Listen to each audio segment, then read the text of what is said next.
Welcome, everybody, to episode number 7 of the Into the Paranormal podcast. Please join me, Corey Beam, and my cohort and everything paranormal off over there, Kevin Leonard, as we go into the spooky, the strange, and the unexplained. This is the Into the Paranormal podcast. And as always, our podcast is brought to you by the Coastal Atlantic Paranormal Association. Kevin, tell us what we need to know about Kappa. Well, CAPA, the Coastal Atlantic Paranormal Association, is a paranormal research team who will investigate any building that you may feel is haunted. So if you feel your home or your business is haunted or just experiencing things that you otherwise couldn't explain, reach out to us at facebook.com/Kappa Paranormal or our website, www.kappaparanormal.com, or shoot us an email at info@kappaparanormal.com and tell us all the information about your case. And we're always just one click away. We have all the information, or we will gather all the information that you may need to help you with all of your paranormal needs. Wonderful, wonderful. So, Kevin, another week's gone by. Here we are on a Saturday morning. Yes, happy Saturday, everyone. Always a good day, The always a good week time. is gone. But Monday is always around the corner. It never ends. Yes, yeah. But I have a And trip thank you for raining on this Saturday. Well, I have to. I can't make up one. We can't be too happy here. I'm excited though because I will actually, for the first time, I have a road trip coming up, and during that road trip, I'm going to stop in to New Orleans for the first time. So that will Road be. trips are fun. I'm looking forward to it. I'm not looking forward to the driving. The That's driving is the best part, except for gas. Gas sucks. well, I drive a little, turd box that takes almost no gas, so it's okay. Mm, But we'll see yeah, what happens. I drive a V8. It takes a Yeah, lot. fair, fair. We're on the opposite ends of the spectrum there. Yeah, but it's still But fun. it is. Yeah, it is, and I'm looking It's like forward to it. life. It's not about the destination, it's about the journey. The Man, destination should be fun too. yeah, I don't know who came up with that, but I don't know what their journey was like or where they You were get to going. listen to you get to listen to music. You get to listen to Into the Paranormal podcast. That's true. I I mean, probably what else could That's you ask true. for? That's right. You better. We got, and now we have a. If you're going on a road trip, we got a full 7 episodes now for you to put on. I mean, Yeah. we're cranking So about you can get caught up if you haven't. right. I mean, and this is a very special episode, and you will know already when you watch this by the name of the episode. We'll have Robb Demarest from Ghost Hunters International and Haunting Australia and on in just a few moments. We're really excited over that. But Kevin, I know we were just talking. You had something you wanted to talk about. Oh, yeah. Normally, in the beginning of these shows, we have started recently. I think the last episode we started talking about paranormal news or anything that's newsworthy concerning the paranormal. It's been a pretty quiet week, but I did want to mention over on YouTube, when you're not watching the YouTube version of Into the Paranormal podcast, you should click over to Omar Gosh TV. He actually has a new series on YouTube, 16 YouTubers or paranormal YouTubers slash investigators, whatever you want to call them, in 16 different locations. They're actually investigating each location by themselves. And some of the locations are actually really cool. One of them, I believe he's on the Hornet, the battleship Hornet. Very cool. Um, so that was pretty nice to see, kind of gets us excited for our Yeah. return to the USS North Yes. Carolina. Absolutely. But, Which is you coming up know, quick. yeah, so the second episode recently dropped. So if you haven't checked it out, if you like Oh My Gosh, I know paranormal YouTube can be questionable at best, but it's a pretty good show. I watch Um, it. We're paranormal YouTube, Kevin. well, yeah, but Technically, we're paranormal YouTube is technically, fantastic, and you should support it whenever you can. especially this end of paranormal YouTube. Yes. If it's got the Kappa stamp on it, definitely support it. We But yeah, like that no, one. but yeah, I recommend it. Give it a watch. He's only on episode 2, but so far so good. You know, Cool. Cool. I actually just had a funny story that I was reading. Well, not funny. I actually it is a little funny. So, so what do you, Lorraine Warren? We all know the Warrens, I'm sure. Ed and Lorraine, The Conjuring. But they in Who? their. Oh, I hope you're, sir. Don't. I don't know. I just lost my train of thought, but I have a story See for you that? guys. Um, Story time with Corey. no, but okay. So right, you wouldn't Get your think tea, pull up your socks. It's story time. That's what? my narrator voice. Oh Oh, no. okay. I don't like tea, and I have no socks on. All So right. I actually don't like tea. Who doesn't like tea? Well, me. Anyway, Um, story time. That it could be is another time. story for later. Yes, absolutely. So apparently, Lorraine Warren was in their 1989 book Ghost Hunters. There's a small little chapter near the end of the book where she had a telepathic communication with the one and only Sasquatch. Okay. Yeah, I thought this was actually kind of interesting. I Now, haven't heard that. yeah, it's interesting. Now, you can take this with a big grain of salt, a whole beach of Mhm. salt if you want to. Yeah, it sounds pretty dangerous for your heart, the Y- amount of salt that I would need, the but story could be too. I so apparently they were on a call in rural Tennessee, helping a family that thought some demon was trying to abduct their baby or something. as Uh, they do. as one usually does, Mhm. and she was out in the woods. They've been hiking, and she was, I guess, getting kind of angry because she felt like they might be wasting their time. Um, and all of a sudden, she had a vision of a half man, half ape who happened to be right behind a bush close to her. This ape was injured and scared, and apparently was the demon that tried to abduct the child. It was actually a Mhm. Bigfoot.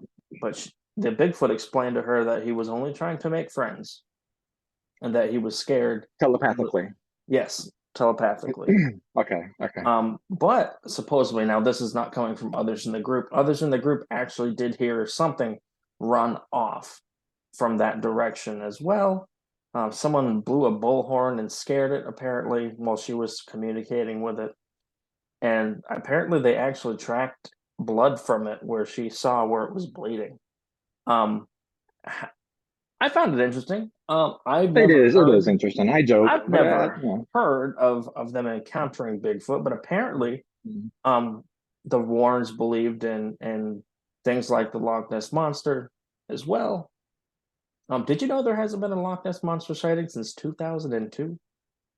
No, poor Nessie. I hope everything's okay. I R.I.P. to a real one, if that is, or maybe she's just retired. I'm not Mhm. sure, but She's been doing it a long time. yeah. I mean, three four She's hundred earned it. years. She Yeah, needs a nice, break. healthy retirement. Exactly. But we're just waiting for a good friend of the show, Robb Demarest, to hop on. He should be Yeah, on any moment. We're really excited about that. Um, but yeah, I did find that story to be interesting. yeah. I 'Cause joke, but I mean, it is interesting. you don't hear those I things wonder. mix that often. No, no. I wonder if they took any blood samples, like That's if blood was found. that's the first thing I thought, but I'm gonna guess. I mean, no on that one. Missed opportunity. Sure, but I mean, at the same time, if you're just I mean, going out what there was it? with your, 89, I mean, this 1989. this wasn't the book came out. I'm not sure when. Oh, so it could have When been much right, before that. right, and if you're out there expecting to see a demon, you I'm probably don't sorry. have any uh little things you can put samples of blood in. Maybe you do. No. I, Yeah. carrying around And, holy water. if you're out there trying to see a demon, you're probably not, I would say for probably not. starters. Yeah, Yeah. that's a pretty good No. bet. Yeah, I'll take that bet. Yeah, you're probably not. You won't. I'll parlay that bet, make That's some just money. yeah. That's just my take on it. I'm sure yours too. It is. But It is. but yeah, but to that story, that's really interesting. I've never really heard the Warrens talk about cryptids.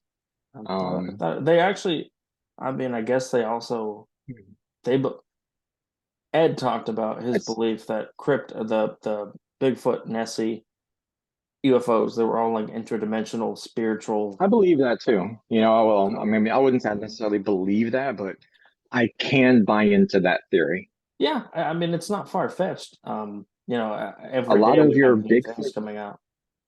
right? A lot of your Bigfoot sightings coincide with UFO sightings. They're right in the same area around the same time, so I could buy into that theory. Yeah, absolutely. It's definitely a possibility. Uh, um, can't say it's not. I think. But yeah. Well, there's that couple. I've actually seen them on Finding Bigfoot. We've seen them on that other paranormal YouTube show that I'm blanking on right now. Um, Haunt me. I can't remember their names now. Oh, the Newkirks, Greg and Newkirks. Dana, Yeah. And they good people.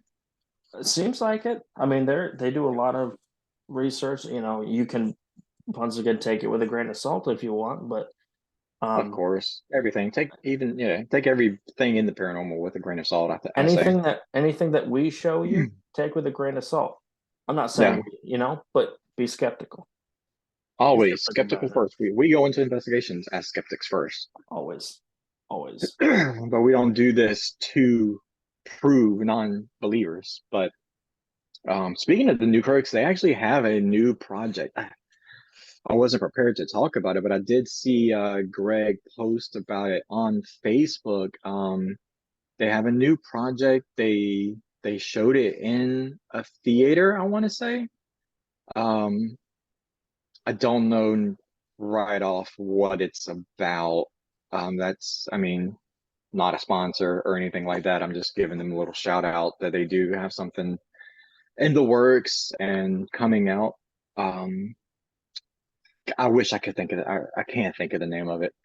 Well, I'm But if sure it's if anything you like Hellier, if right, it's anything like Hellier, it's right, going to be interesting because Hellier was a really good series by the yeah. Newkirks.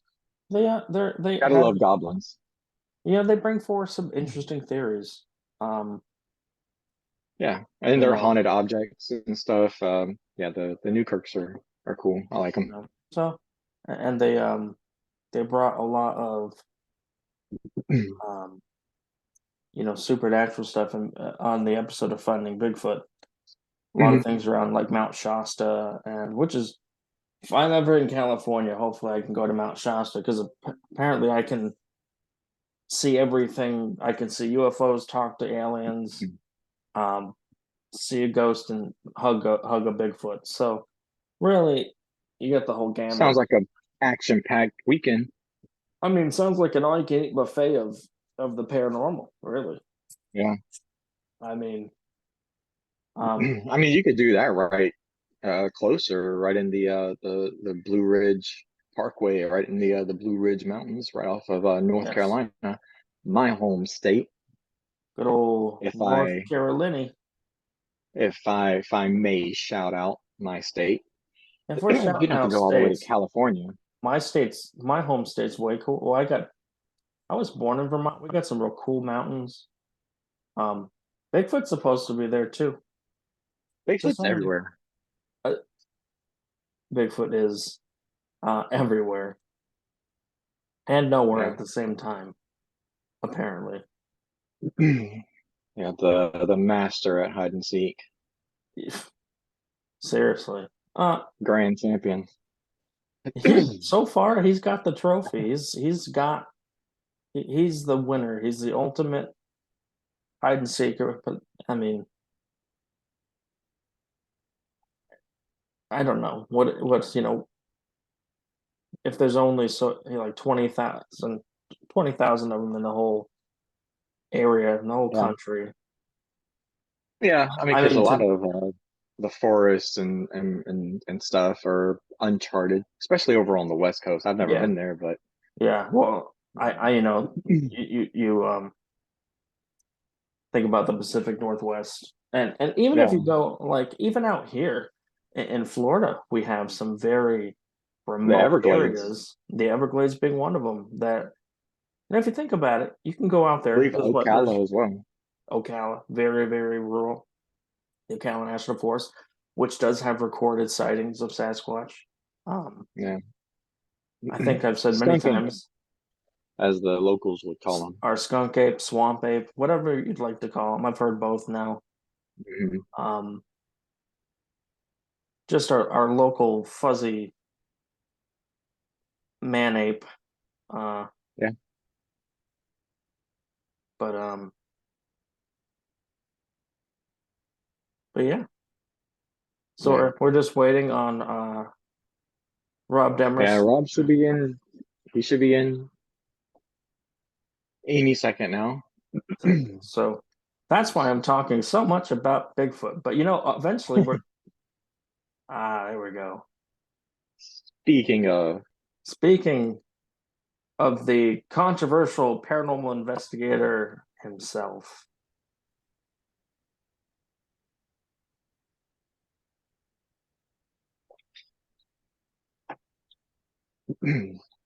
Rob, how's it going, buddy? I'll talk when I want to talk. You're going to give me a little time to get my thoughts together, and then I shall proceed. Talk amongst yourselves, peasants. Well, okay. Well, we were just having a conversation about Bigfoot What and about skunk Bigfoot? apes. I had Skunk actually, ape? well, I had just read, Floridian stuff? well, I just read an article. Apparently, Lorraine Warren had a telepathical run-in with Bigfoot in Tennessee at some point, and he was very nice, and she was very sad about him because she couldn't help That him. happened to me when I was in Scotland with the Loch Ness. I was able to use my psychic connection to get a free ride around the Ness, which was excellent that time of year. I feel sorry for that creature. You should write a book. That sounds like a fun time. It would sell so many copies. The bullshit adventures of Rob D. Things I totally made up that should have happened. Listen, That definitely should have happened, though. that would be great. Dude, Can you don't you imagine? hate that guy though? You know the guy who's always like, and then I was like, oh yeah? Well, not in your mama's room, and you're like, you're not that quick witted. You did not come up with that on the spot. You're retelling stories using I should have said, but Yeah, doing it like you said it. I hate that dude. yeah. Definitely And agree. and I don't think I've ever called anyone on it because you weren't there. They're telling you the story. Right. What's So hard if to I'm write? like, well, all right, so you had a psychic connection with Bigfoot. Yep. Did you have a psychic connection with Warner Brothers to know how bad your movies were going to get? Hell, bomb drop. There you go. There And you shots go. fired. Number one Bang. goes to Rob D. Dude, Oh, We'll put a I we'll put mean, a honestly, if you score up. ever want to see based, how far can you stretch based on a true story? Watch Conjuring 2. that What is the that. fuck happened there? It's a mess. Come on. Well, Yeah, I don't know if this happens to you, Rob, but every time I'm watching a paranormal movie, whether it be Paranormal Activity or Annabelle or these things that are out now, they'll look at me.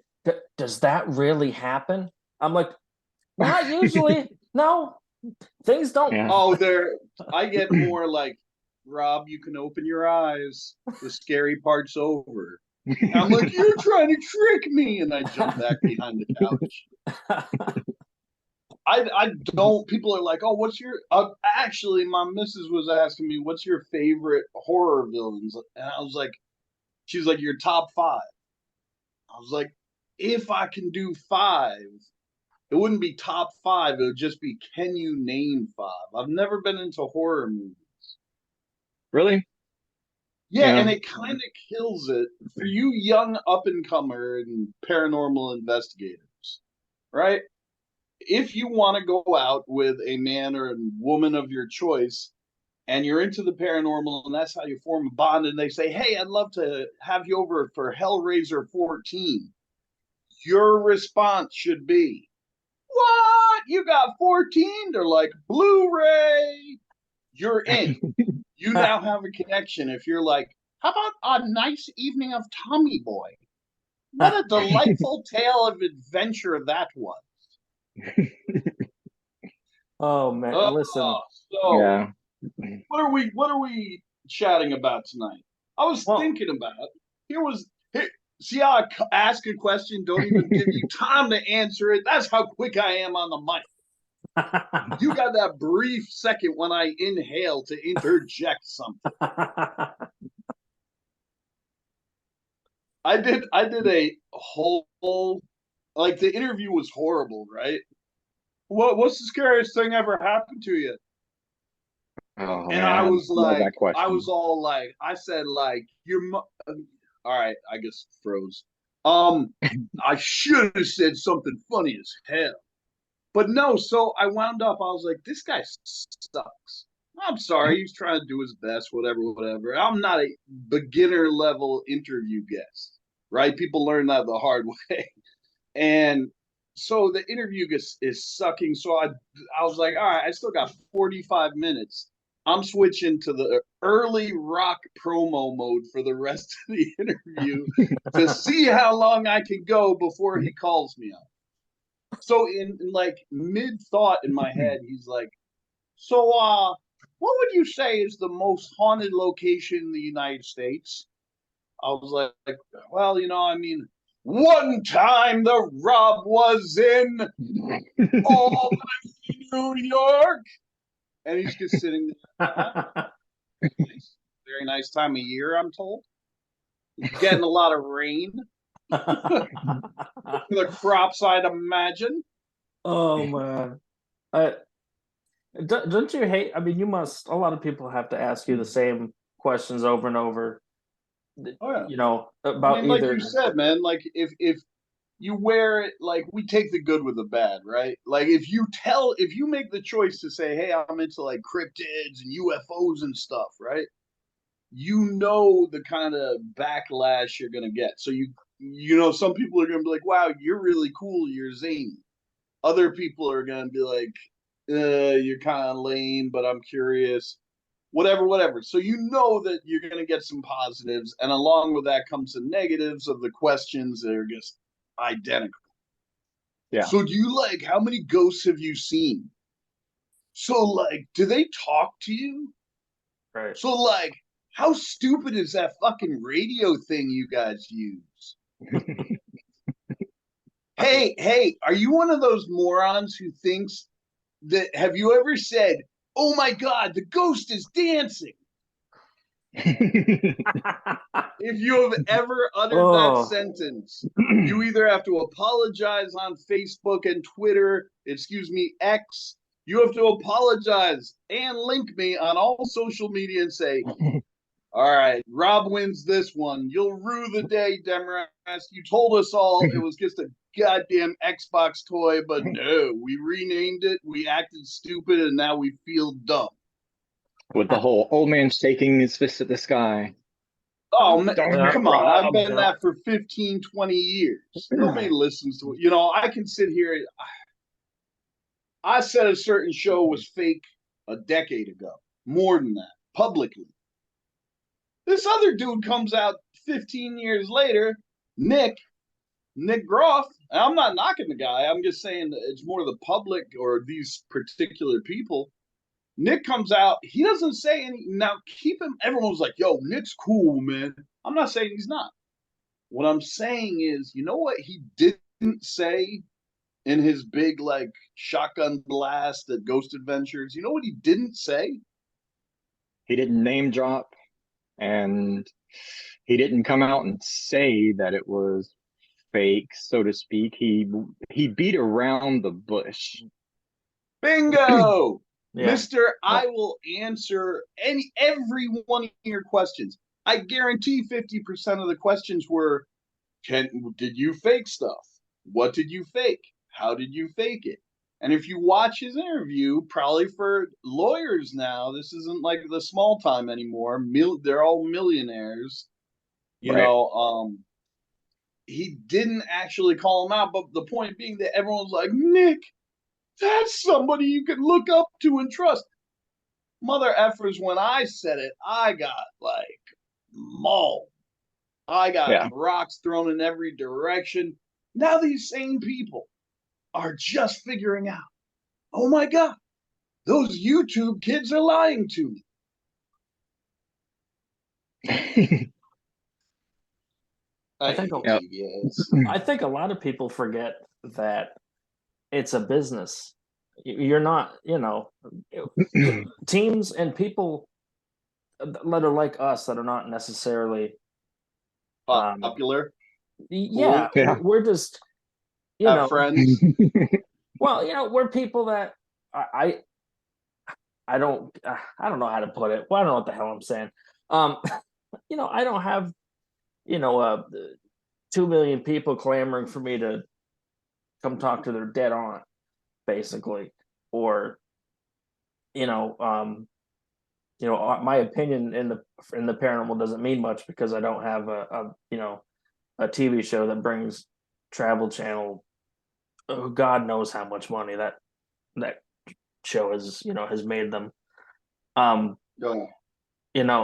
It is really a business, and they have to do what they have to do to make the money. And Kevin did say it. Zach Bagans has become he's a damn good businessman, or he knows someone that has become one. No, I've said it every time. I have nothing but respect for him as a businessman. Here's a reality, ladies and gentlemen of the viewing audience. Here's a reality of the situation. You cannot make a popular, real paranormal, not just ghost, paranormal show anymore. It can't be done on network television. And people are saying, oh, so you're finally admitting GHI was fake. No, GHI got by. We didn't get crap for evidence, right? And when we did, it was We got by because we were going to these cool castles and forts and all over the world. People tuned in not because it was a great show, because they wanted to see the locations. So if you take the locations out of it, we were canceled after week 1. I mean, we were dust. So if you said, okay, I mean, could it be done? I would say, like, have you guys watched BuzzFeed Unsolved? That's yeah. I don't know. I'm a pretty big fan of theirs. I think what they don't pretend to be something, which is what I like. I wish, dude, is it me or the new season where they kind of broke off from BuzzFeed not quite as funny?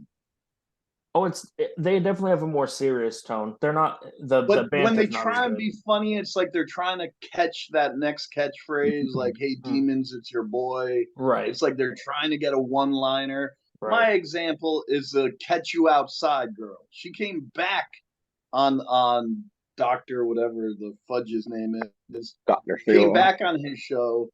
Huh? Dr. Phil. Excuse me, you do me a favor. You speak when you're spoken, right? I didn't say, could you answer who the goddamn doctor was? I don't give a You let me know when I can continue. Continue, sir.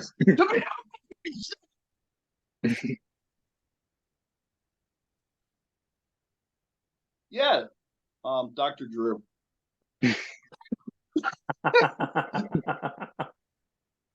Yeah. But anyway, she came back on the show and she tried to do like a whole bunch of one-liners to get it to like catch fire again. Like, and it never happens, right? There's one dude run. There's one Aaron, I'm sending you to the scariest place. Like, there's one man, Andy, you look like you have the softest lips known to God's green earth. So we all had kind of our one phrase that you can't go back and redo. Right. You know, if I scare one of you guys really bad, right? I middle of the night, I'm kicking in the windows. If you're a person who doesn't swear, are you going to swear out of instinct, not out of moral or ethical code? Out of instinct, I'm charging at you. I've got a billy club in my hand. I just broke through the window. Holy! I think the most devout Catholic is going to say some Hail Marys. And probably. Yeah. So, I mean, so my point being, when you see these guys on TV and they're saying, "Holy smokes, Batman! Come on, man. You lying. We know you lying. You're all lying. The Bigfoot guys are lying. The UFO guys are lying. The ghost guys are lying. You can't make a show that's honest." Now everyone is disappointed because they put all their energy into making their own YouTube show and it's not getting views, and they thought they'd be rich and famous. It would be really nice if the paranormal community could be honest with itself, right? Like you hear a voice and it tells you, and everyone's going to get something different, right? But it tells you the outcome. It's choose your own adventure, the last page for you. Now, for you being on our major screen, my dog just pulled one of the strainer down from spaghetti. What the hell was I on about? I was thinking about picking up the spaghetti, but I'm sure they're peeling it off the floor right. Anyway, Conjuring Kesha was funny as hell. They said the trail of tears went through a doorway. That's just my go-to sentence whenever I lose track. Oh, so the end of the Choose Your Own Adventure is this. You get a letter, and it says you're going to get a TV show, you're going to get around 3 million. Now, 99.8% of people are going to get a letter that says, this is as big as you're ever going to be, so stop doing it. If you're not really into it, if you don't just like the hours of monotony, if you don't enjoy that, quit, because you're never going to get a show. You're never going to be successful at this avenue. The honest part I was getting at is how many people would say, yeah, I'm out. I'm going to be honest with everyone. I'm going to be honest to myself. Hey, I want to be on TV. Nothing wrong with that. Why not be honest? You know, I'm good. I've seen, there was somebody he came on. I know who he is. I'm not going to name him. You wouldn't remember his show. You might. But he came on. His show was canceled almost instantly. It was supposed to be someone else as the leader. He got called in last minute. It was kind of a ripoff of, they tried to take all the elements of Ghost Adventures and Ghost Hunters at the time, and it just bombed. But anyway, point is that he just kind of left. Like, once the show failed, he was like, well, done that. I'm still a young dude. I'm going to go do something else. More power to him. Are you in it because you want to learn more about the paranormal, or because you want to be on TV? Base your decisions, your avenue of what you do, not on lying to people, but be honest to yourself. Are you chasing fame? At least be honest with yourself in your own head and say, yeah, I want to be famous. I don't care about fame. I want money. I've got money. I want to learn about what happens after you die, et cetera, et cetera, et cetera. But be honest about which of those paths you want to follow, and follow the individual steps for each. Like, if you had a great idea for a TV show, it could probably be done. It's not the three of us in an RV driving around the country to the most haunted spots. I have heard that idea 407 times now. No. Unless your name's Jack Osborne, that ain't happening. That's true. I mean, unless you have that name recognition already. I feel like, I mean, gosh, was it Katrina Weidman? Is she the one that's been? I've seen Yeah. her in what Paranormal State, Paranormal Lockdown, Lockdown. and then Portals to Hell. Mm-hmm. And She's then doing her own thing on No. YouTube. I've only seen part of one video, to be honest. I've never seen it. She's got a show with Heather Taddy on YouTube, and is she on Michelle Belanger's show? I think she has Possibly. been. I've never seen it. I like Michelle, but I can't, based on what I said, here's a problem with my premise. I don't think you can make a really honest show. I don't like watching shows I think are dishonest. Therefore, it's very hard for me to watch paranormal TV. If I've never seen your show, it's probably because I'd rather leave it that I don't know. If I meet you tomorrow, I've never seen your show. I don't know if it's legit. If I've seen your show, I know if it's legit. I know how to. When I say this, people are like, "Yeah, because you did it." No, I know how to fake all this stuff. Come on, man. Everyone knows how to use Photoshop now. Mm-hmm. Yeah. You know, people are like on GHI. You guys like you got all these photos. Look, if we wanted to fake things, we had 3 people on the team: Barry, Paul, and Brandy, with a photography background. We wanted to fake photos. We would have made way better ones. They would have been 3D coming off the screen at you. Right. Would have been awesome. That's what I say is like, if you want to fake evidence, it's going to be a whole lot better than what I'm giving you. Right. You know? Look at the scariest episode of any ghost show that's supposedly a reality show versus a scary movie about when a ghost takes over a home. Even if it's a bad movie, you're like, damn, that would be scary if you were in that house. But you'd watch episodes of the popular shows and go, yeah, wow, you heard a knock. Right. Woo! Right. Yeah. Here's a question for you guys. What if we're completely, and I really believe it's accurate for a number of reasons, but what if we're mainly, I'll say, I won't say completely, what if we're mainly on the wrong course with EMF measurement? What if that's not particularly important to the study of spirits? It very well could be, not important at all.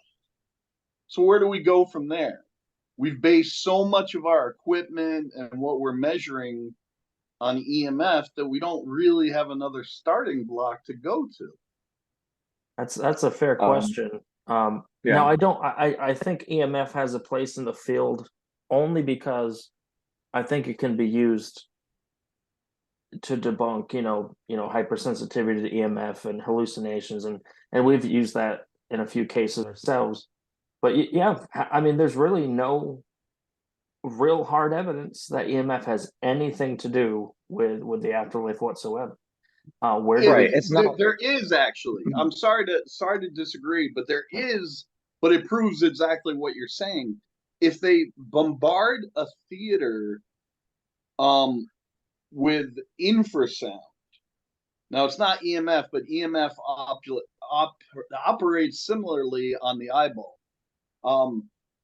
If they pump infrasound into you, it does the same thing. It shakes the optic nerve, making you feel uneasy. You're being watched. There's someone there with you.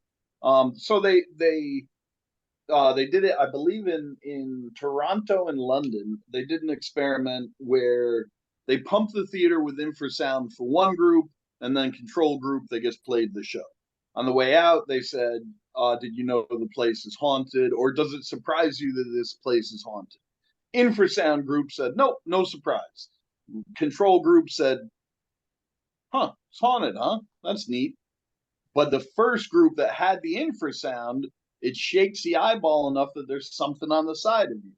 So we're measuring false positives, which is good. So what you said is right. Like, if EMF is so strong, and I really am, it's tough with how strong it would need to be. If EMF is incredibly strong, I mean, it's almost like creating the Incredible Hulk here. People talk about like, well, his clock radio was next to his bed. No, not enough. You gotta have the whole house with crappy wire, unshielded wire. Not the whole house, but a fair amount. Right. So then you start over again and you say, well, we've still got, full spectrum. We figured that out. Have we? Have we gotten a lot more spirit pictures than before full spectrum when we were just doing IR? Did we get more? It doesn't seem like we have. I mean, I don't think so. I mean, just That's from what no more than usual, right? right, just from what we use. Because I mean, I can't really say what you see on TV. So you could watch the shows and they're using it, so I don't use that as evidence of it because I'm not there. I wasn't in the room. I don't know what they actually caught. But with our full spectrum camera, we just get purple pictures. Purple instead of the green. Yeah, and Yeah. you can get incredible ghost photos. Here's my bread and butter is EVPs, right? That's something I can hold on to, that I say, I asked the question, I'm not going to tell you what the question was. I'm not going to tell you what I think the response is. Here's a response. The response says to you, on a Tuesday. Now I play the whole thing and it says, when did you die? EVP says on a Tuesday. Now you heard on a Tuesday without me prompting you. You heard it without the context of the question. So that's pretty bizarre. Now you're going on my word, right? That somebody wasn't next to me whispering it. But okay, let's accept that I'm honest. Right. It's the best thing we've got. So we maybe knocked EMF off the table for a while. Not saying we agree that it might have value, but it's not at the top of our list. Right. Full spectrum doesn't seem to have really done much for us, right? Right. So, we've still got objects moving and we can videotape that. Yep. Agree. Yeah. Oh, we've still camera? Sure. Great. So through all the gadgets, radios, and random word generators, you still got a video camera, effectively. It's got audio and video. Yep. That's it. That's what we've got, But I mean, I'll give another example just to piss people off. I haven't done that yet tonight. You know how you guys give two answers? You give two answers, you go, what's your go-to piece of equipment? Number one, you're not cool if you say, my senses. Boom. Shut up. The first guy who said it 25 years ago was pretty good. Now, pretty weak. The problem with it beyond that is your senses suck. Humans were not built to have great senses. We're not hunters. We run from we can't kill big animals for crap. Right. Our brain is all we've got. So when they say, I use my senses, they're flawed. Every day you hear things that weren't there. You see things that weren't really what you thought you saw. That's a horrible thing to use. Number two is people say, I go old school. Dowsing rods, I use talcum powder, I do. Here's my problem with that, and I'll sum it up, and I'm not trying to be glib, but I'm being real. There's a reason it died in the old school, because they didn't get it. So you might want to rethink that one too. If someone goes, shit, my phone, cool. That's an honest answer, and I can respect that. Yeah. You can videotape, you can audio, you can do pictures, you can do all sorts of zany stuff. So yeah, gentlemen, we are in a state of emergency once again. And once again, the general people out there don't get it, don't see it, don't care. Yeah. You know, I use the term para-LARPing. Most investigators I know or have seen or encountered, they go out and they play pretend, right? They watch The Conjuring and then they go act it out, or they watch Ghost Adventures and act it out. They're just playing pretend. There's not demons around the corner. That's good news, people. Yes. That's fantastic news. Yeah. Demons will ruin your life. You cannot defeat them.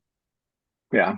The three of us together don't have a drop in the ocean's chance of defeating a demon. What training do we have? Right.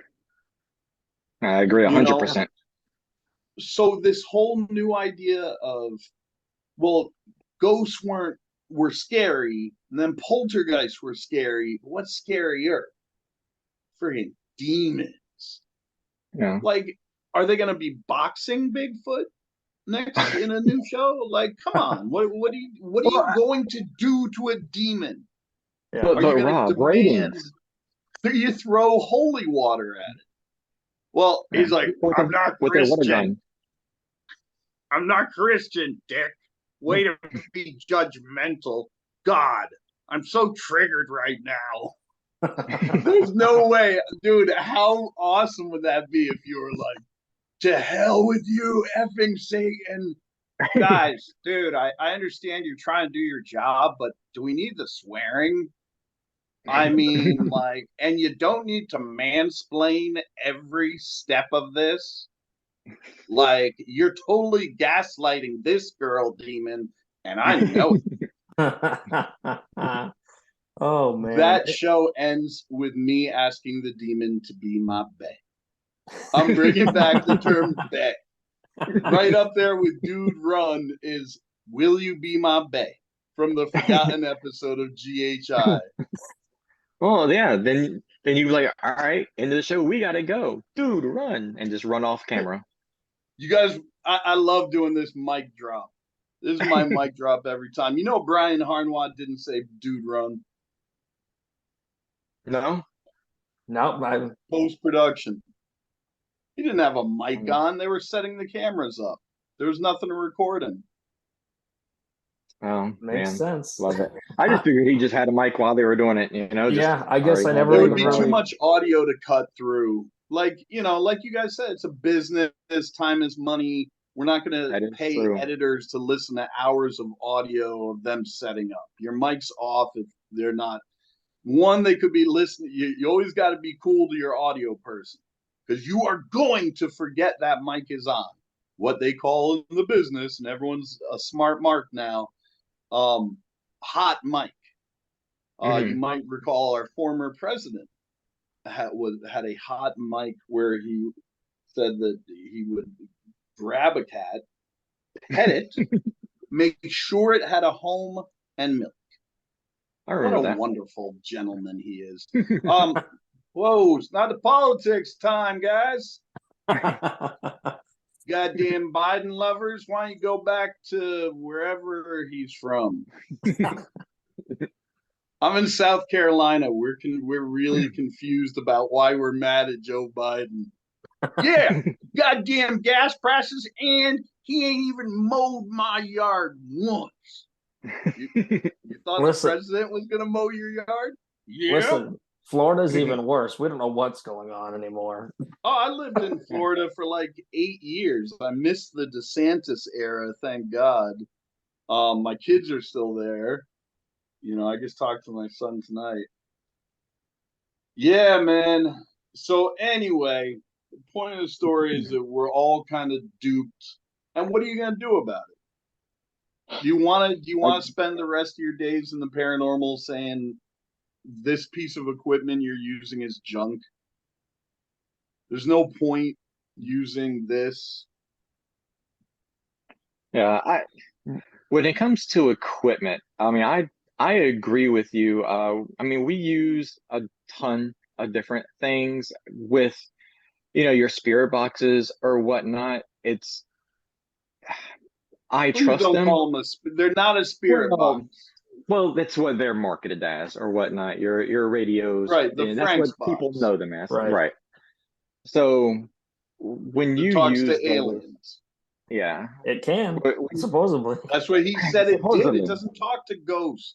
Frank Yeah. Sumption said it only talks to aliens, and he was their princess. Well, And I'm not making this up. Well, we're I looking at am the not making Ovilus. this up, folks. Wasn't the Ovilus originally made to talk to plants? Why are we forgetting that Bill Chappell name drop? Boom, shooting shots fired again. Why are we forgetting that Bill Chappell was selling a wish machine on his website that had a bunch of sensors and wires and meters and batteries? You wrote your wish on a piece of paper, put it inside the box, hit a button, and it would send it, pulse it into the universe. So it's not just enough to Well, that sounds like a manifest. great invention. It's legit, dude. Yeah. You're being sarcastic, and Bill Chappell will whoop your ass till Sunday and back. You know, I do have to say, I remember Bill Chappell. What? I knew it, Corey. Okay, cool, dude. Sorry about that. No, it's crazy to be here in 2023 because very young 14-year-old me in 2008, I remember being so excited. I was on the phone with my friend, and we're waiting for GHI, and we're like, man, this is great, and you know, we haven't seen Andy. He disappeared from Ghost Hunters. We didn't know what had happened. We hadn't seen Donna or Brian. We liked Barry, and then all of a sudden the episode starts, and there's this really angry looking man, and his eyebrows are. You were very Oh, it's horrible, dude. so It expressive, was horrible. and I was like, man, who's that guy? And and then, I mean, I remember the first episode, like you said, the locations, because was it like Chillingham? I think the first episode was Chillingham Castle and Mary King's Close, which amazing locations. You can't go wrong with those places. But I'm watching it for that, and seeing what had happened to Brian and Andy and Donna and and of course in TV land they made up this story where Jason sent them overseas. I always found that was so stupid. Even at 14, I'm like, well, that's not how this works. I mean, this is silly. It was to make the tie over strong, the tie up, whatever, crossover stronger, and it was so stupid. Well, we did nothing like, people are like, well, as you guys were TAPS. No, we were GHI. And we had our own methods. They had their own methods. We had our equipment. They had their equipment. You know what I mean? So, like, the one thing that I was like, there was one episode when we did Spalding Inn where Jay is like talking to the group. Now, we didn't know this scene had ever been shot. Where he's like, we're bringing in GHI. Now, we know you guys are the best team out there, but we have to bring these guys in. I was like, bah! Yo, I'm not trying to be rude. The team we had, like, come on, man. We had some really cutting, like, smart individuals on our team. And this is not, look, and people go, well, what does that matter? Because this is not weightlifting. This is all about intelligence. So having and being able to use it in a proper way to adapt to a science that isn't even a science yet. So it's just brain power.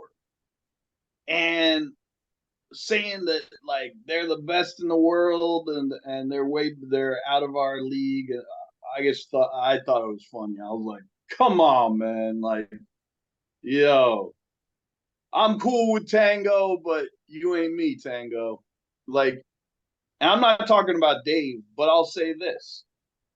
All these people, they're still on TV, but none of them investigate when they're not getting paid.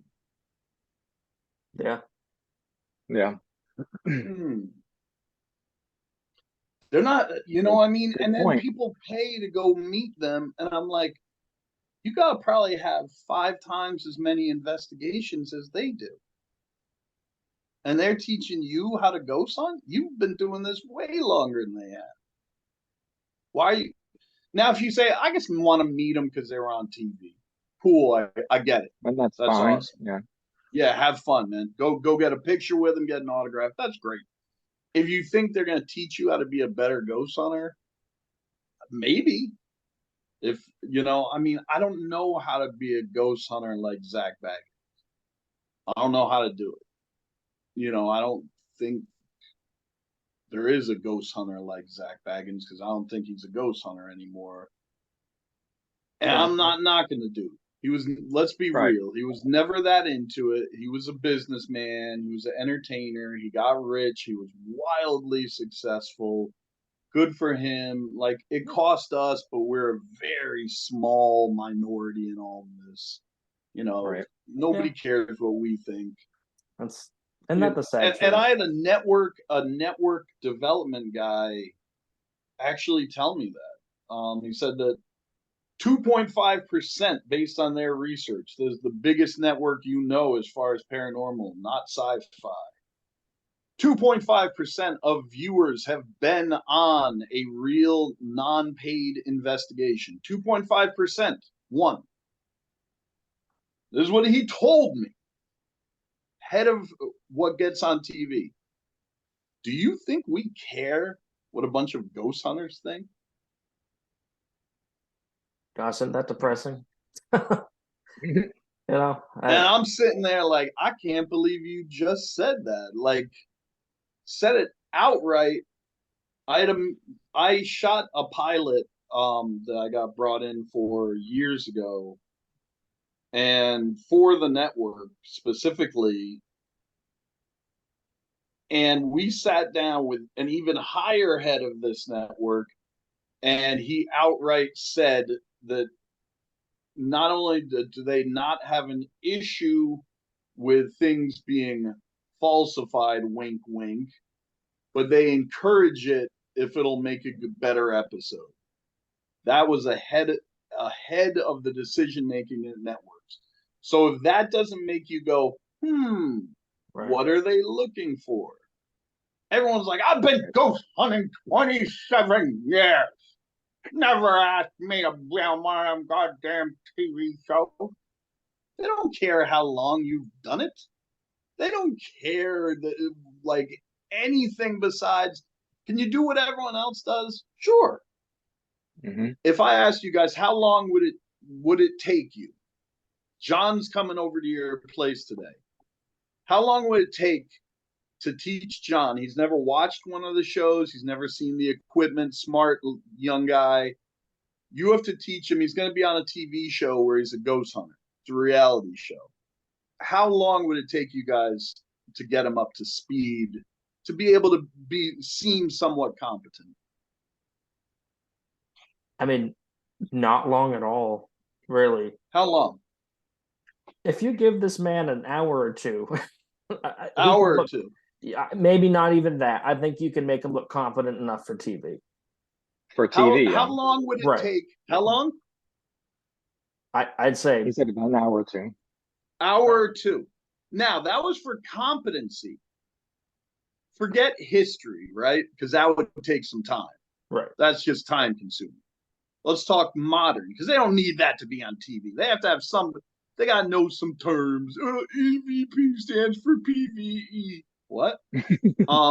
So you got to teach them that crap for when they're big stars. Here's the $1 million question for both of you. How long would it take to make them Jim, he's back to Jim again. How long would it take you to make Jim 100% just as good as you are? Just as knowledgeable, know about the equipment, knows everything you do. How long would it take? That's actually a good question because I learn every day. So yeah, I think it's a nonstop learning. So like I can say I've been doing this for 15 plus years, but I still learn every day. So I mean, for Well, him I to can't. keep up, Now keeping up is on his own. There's no reason that he's not going to improve by leaps and bounds, because he's probably going to get better than you guys. You know why? Because when they put him on TV, they're going to give him a chance to use the stuff that you taught them at these amazing locations. So they're probably Yeah. going to progress beyond you. Yeah. And by the way, in the industry, never give you a goddamn bit of credit either. But this is, on that being said, but I just want to stick with it. So 1 to 2 hours, they know how to use a K2 or a Mel meter. They can use SB11 and talk back and forth with it, the Estes method, all the usual stuff we throw out there, right? 1 to 2 hours, they're comfortable with that. To get them where you are this instant, not you picked up a new technique tomorrow, you're not responsible. To convey, now that you could say, well, they couldn't have experienced what I experienced one night here at this graveyard, this jail. Okay, without your experiences, your knowledge, how many hours to get you up to today for both of Hmm. I mean, really, that is a good question. About, I would say, to be honest, it's really just learning the equipment and what to look for. So not much longer than that. It just, you would have to progress after that. It's just learning the equipment, learning what to look for. you're dodging the question, brother. No, you're no, dodging. I'm not trying to. But it's gonna... an ego knock, right? You say, right. You said you've done it about 15 years. If I say I could teach everyone to be up to me, just as good as me, 25 minutes, then I'm like, what the hell did I put 15 years in for? That's all I've gotten is 25 minutes of knowledge? 2 hours for me. Well, that's why I was like, not much longer than it would take him to learn the equipment. So yeah, he shows up at 8 a.m. What time is he? Can he walk out of your place just as good as you? 8 a.m. he starts. Gotta go. He's got to film tonight. By noon, you can probably have him up to speed. maybe. When are you turning out your clones for TV? I mean, at that point, yeah. I mean, I guess it would take time to, like you said, build up and progress and experience, and you learn things as you go. But if you're just talking about the basics of the field and being at where I'm at, I mean, yeah. Me and Kevin have talked about it in the past. Really, we don't really know anything at all. Like, we've been doing this. We may be, and I hate the term. We hate the term professional, experienced, seasoned, because it's expert, all a theoretical. I just call myself a professional expert. So there's no confusion. Professional expert, demonologist, wedding planner. That would be an interesting wedding. Well, he would have Nessie with him. So he'd have Nessie, and the best man would be Satan, and everyone would be having a good time. So, I mean, I think here's the knock, right? If someone came to me and said, look, man, we'll give you 10 G's, and you not teach them how to fake stuff. We're not coming to you, Rob. You suck at that. You wouldn't even know how, really. I've never tried to fake anything. I know how some people do it. Anyway, you give me 10 G's to get them out there. I'm not going to tell them everything I've done. So we're cutting that out. There goes a couple hours. Just how to use the equipment, what it does. 3 to 4 hours, he knows just as much as I do, I'd say. Yeah. Noon, he'd be out the door. Yeah. And I guess noon he can. I'm fine if his behavior's good with him getting lunch before he leaves for filming, but that's gonna depend on him. He's got to earn it, man. He's got to want it. Gotta earn your keep. But regulators. Man, that is kind of, now that you think about it, though, that is kind of a hit to the ego, right? You know, you're doing this Of that course long, it is, dude. 15 but, you know, years, you could have them out of there by noon, and yeah, they're just as good as you are. yeah. Dude, I've done 9 TV shows. You give me till noon, and they are just as good as I am. They're younger. They won't want as much money. They're better looking. They're faster. They speak better. You know, they have better hair. Whatever. They give me 10 G's, which, believe me, is fucking nothing in this business. To some of us, it is. To some of them, it's not. They give me 10 G's to get someone to make a new me, but in a younger version. And just he goes from there. Now, 10 years from now, we're going to be 2 different investigators. But right for one day, we'll be even. 10 G's by noon, Robb version 2 is out the door. Yeah, because you want to say, oh, they take days or weeks. But there goes 42 years. But here's the problem, guys. To give you guys are not crying yourselves to sleep tonight. Let's get that straight right now. You guys seem really down now. Mm-hmm. Here's the part why it doesn't work, right? What you can't teach them is the part I took out of the equation. So I cheated it a little bit. You need the 100 hours of investigation to know how you're going to react when things happen. We sent the best version 2s of ourselves out there with all the knowledge in the world, but the first time they hear a floor creak, they dive through a window and quit the show. Yeah. You know, so right. We can't say how your body's going to respond when you see an apparition, when you hear a disembodied voice. We can't teach that. It's right. A true had to be there. You know, so and one thing that I do like to touch on, it's based on the premise that you gave, the we know nothing. And I've rallied against that for a while, and I'll tell you why. The reason the people get away with the junk they sell is the we know nothing philosophy. If we know nothing, then everything's valid. No. Here's the good part. What we do have a knowledge base, and everyone says, oh yeah, prove it. Well, I can prove a lot of things that I have been able to, like debunking skills, you know, all this stuff that oh, I'm getting tired on the East Coast. I shouldn't have worked today. What the hell was I talking about? Damn, I'm getting old. I'm like John Zaffis up in here now. Dude, I want to interview Zaffis in like 20 years. Say again? You worked with your aunt and uncle.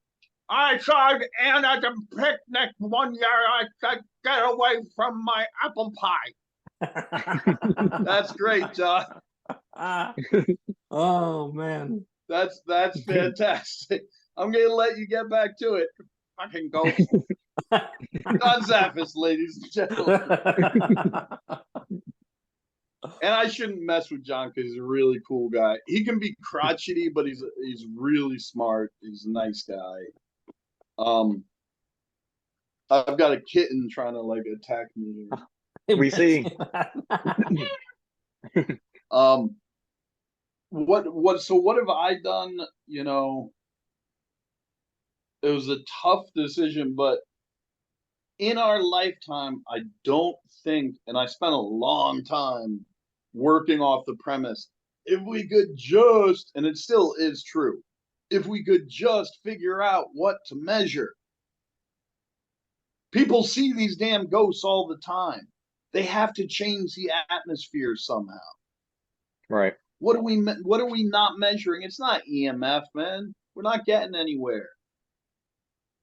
Like, you want to be taken seriously. It ain't YouTube, you know, like. Anyway, so I have turned to mixing metaphysical approaches with technological approaches, and it's kind of going back to what I said was bad. It's the hell, nothing else works, but we know what doesn't work. We know that if you unscrew a flashlight just far enough, it'll blink on and off and make you think you're talking to someone. So we know what doesn't work. We know that the Fox sisters perhaps cracked their toes. Right. You know, I dropped that one just to see how much history people know. Yeah, that's a good one. What Hopefully is people watching know that the Fox sisters were like the one, you know, I guess they made spirituals look good at first and then made it look really bad. They were really good scam artists, though. Were they scam artists? Your opinion. That is my opinion. Your opinion based on a deathbed confession of a down and out prostitute? Someone who is so desperate about getting a fix or a drink that they will ruin their own legacy just for one more bottle. The other sister never said it was fake. So I am going to give you one more chance, sir. Yay or nay on the Fox sisters? I'm still going to go with nay. Sir, we have one vote for no. There was nothing paranormal about the crackings of the Fox sisters. We await a second vote.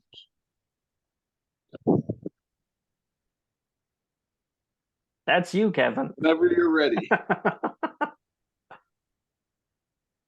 He is looking up the Fox sisters on his phone.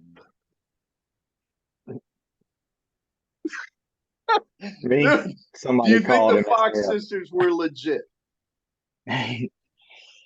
Honestly, I don't know. I answered it. And I stuck to my guns. Yeah, he didn't answer it. I don't know. I'm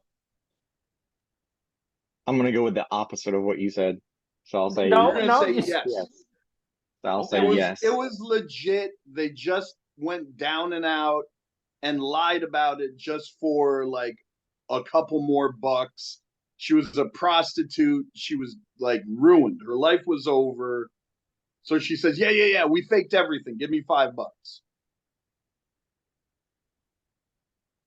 She didn't say we murdered anyone. Was she trying to make sure she got into heaven for lying about cracking her toes?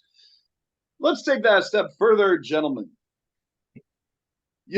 I could never do a radio show where they're like, tonight's topic, the Amityville staircase. And for 2 hours, you have to be like, interesting what happened on step 4.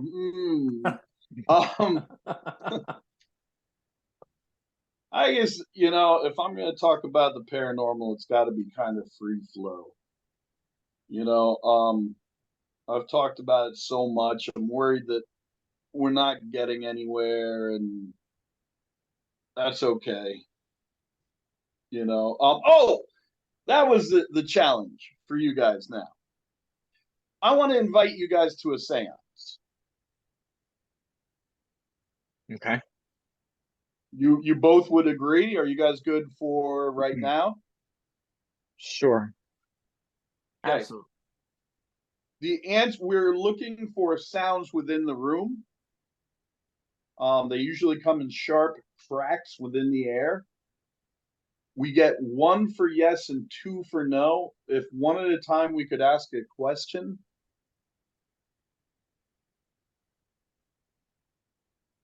Either of you? A yes or no question? Is there anyone here with us?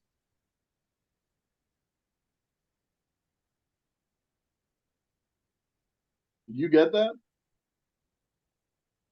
I didn't hear anything. Try it again. Is there anyone here with us?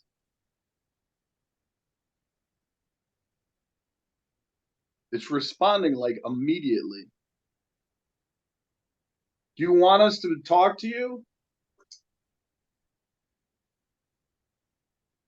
The point of this exercise doesn't work because my mic sucks. It's this. If I invite you guys over to a seance at my house and I do give the instructions as I just did, and now the Fox sisters are here.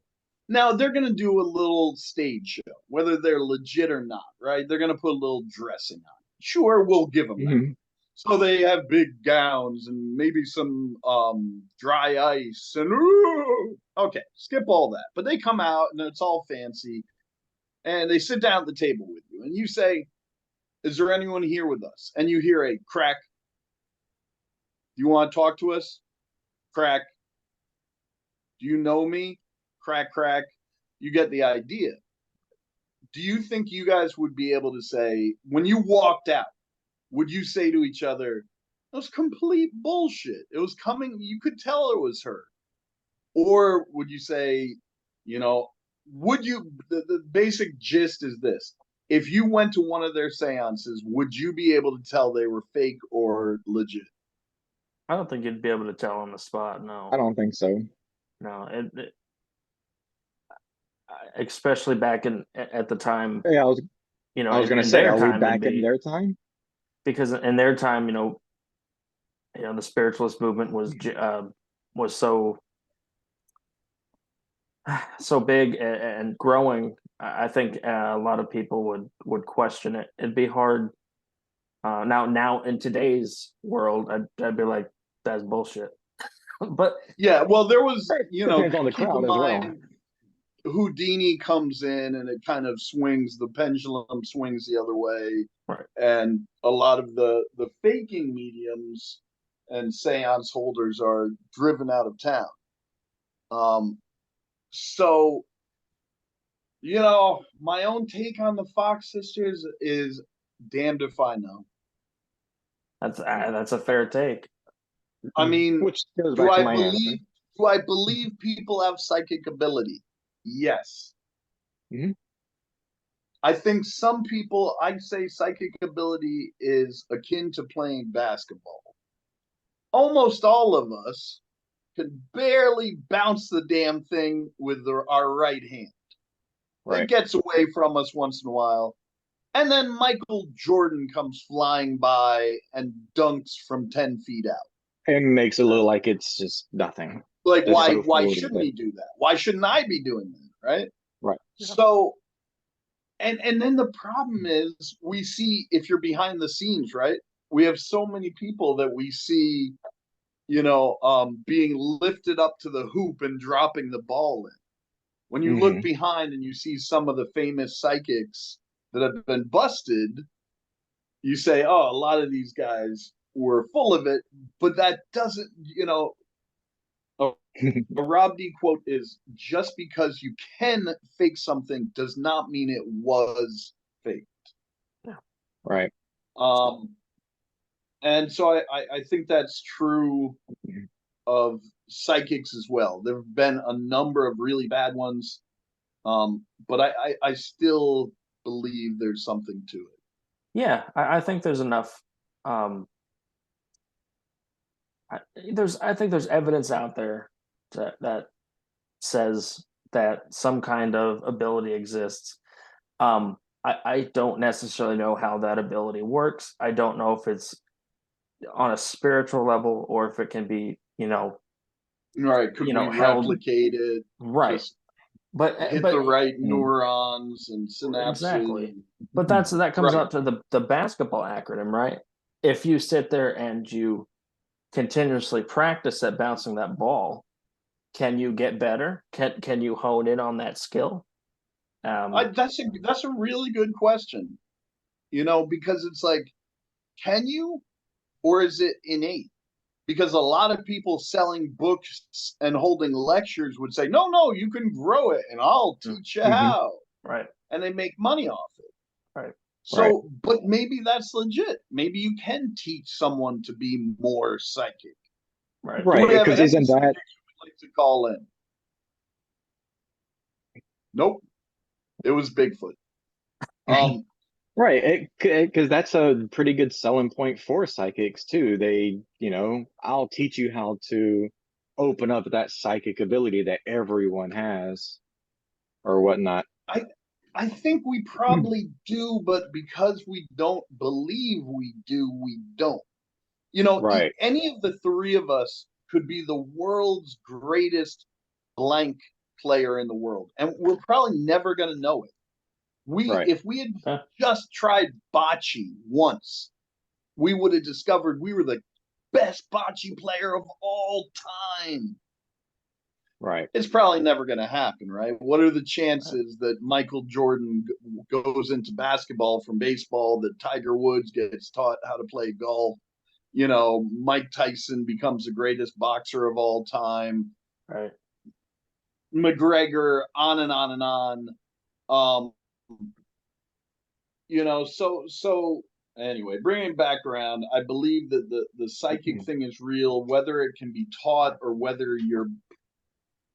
My guess is that you would have to be born with it stronger than most. It would have to be kind of a strong gift that you could build from there. Just taking like Billy the Dum Dum and making him into a psychic, I don't think would work. Right. Do you believe it could be inherited or something like that? So if, you know, someone, even if it's maybe a guess is that yes, why not? Like if it goes back to what you guys said, is that if it's genetic, then of course it's inherited. It's just another thing. Do you pass on being tall? You pass on being psychic? You pass on having brown hair or whatever? Let's stick with that. That's one hint we're given. That it's genetic. Mm-hmm. So did it divide down? Why are some of us so well bred for it and some of us so clearly not? Right. No idea. You know, why was Magneto really a bad guy? I guess so. He's supposed to be a bad guy, right? But he's kind of right. And I would say the same goes to Voldemort. I love it. You have to thank God for video that you have to nod knowingly. Fascinating. I like where this is going. Yeah. And Thanos? He was a dick. But some of these guys, you know, you look at them and you say, like, okay, so Magneto thought, I'll get to the point this time for once, just because you're sweating it out. Magneto said people with abilities are better with people who aren't. Therefore, we should be in charge. We shouldn't be in hiding. That doesn't make sense. Why do we have a bunch of cavemen idiots telling us what to do? You know, the scene. You are a nut tonight.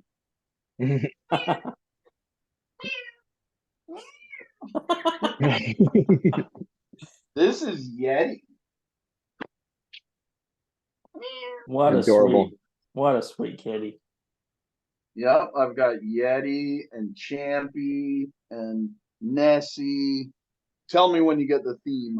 I'm getting the theme. I'm from I was born in Vermont, so I know a little about Champ. I lived in Vermont. Oh, really? Very cool. Like probably a half hour outside Burlington. Okay, I was born down in southern Vermont in a little town called Brattleboro. I know it's not that little a town. It's not in little. A little town called New York City. Yeah. Right. A little whoop-de-doo nowhere called London. He names one of the major cities, and he's like, a little blink in your mission. Well, you know, comparatively, a big city in Vermont is. But I know, I mean, okay, I lived there, but even if I hadn't, I would have known what it was. But you know, like, have you ever done the dude? And she's never gonna listen, right? But I feel like crap if she does. Worst ghost tour of all time that I've been on. Burlington, Vermont. Ouch. Really? Do it just to see how bad it can be. What How'd that go? Elaborate. People were like veering off and hiding behind buildings to get out of the tour.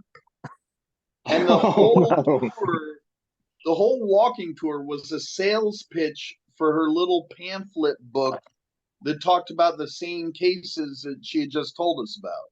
So every stop she would say, and you can get more details in the book.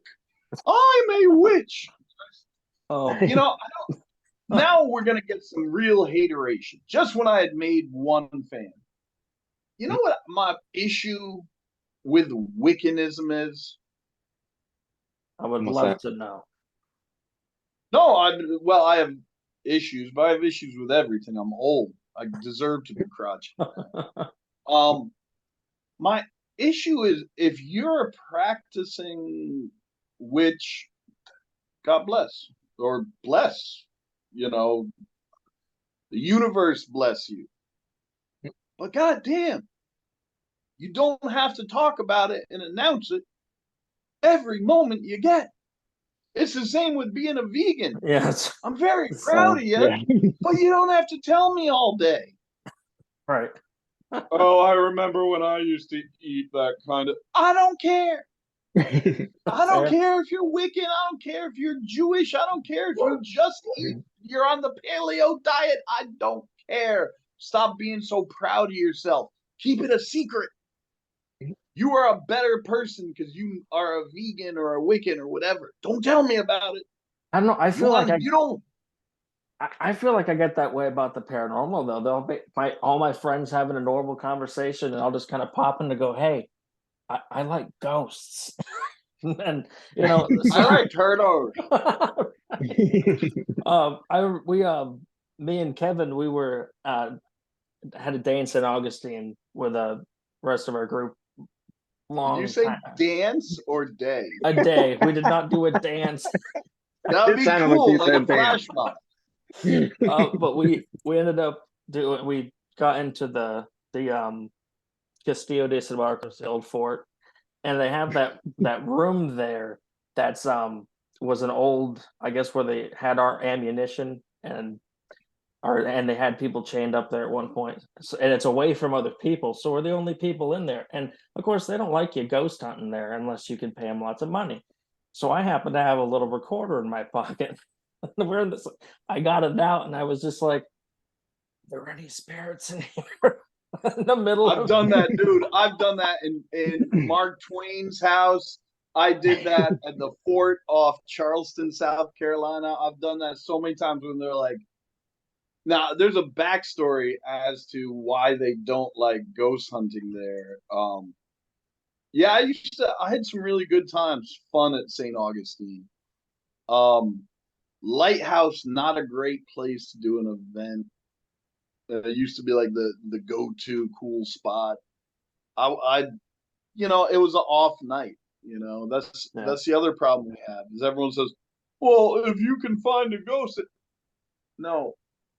I almost went into the debate one more time. Why do we struggle so much in parapsychology?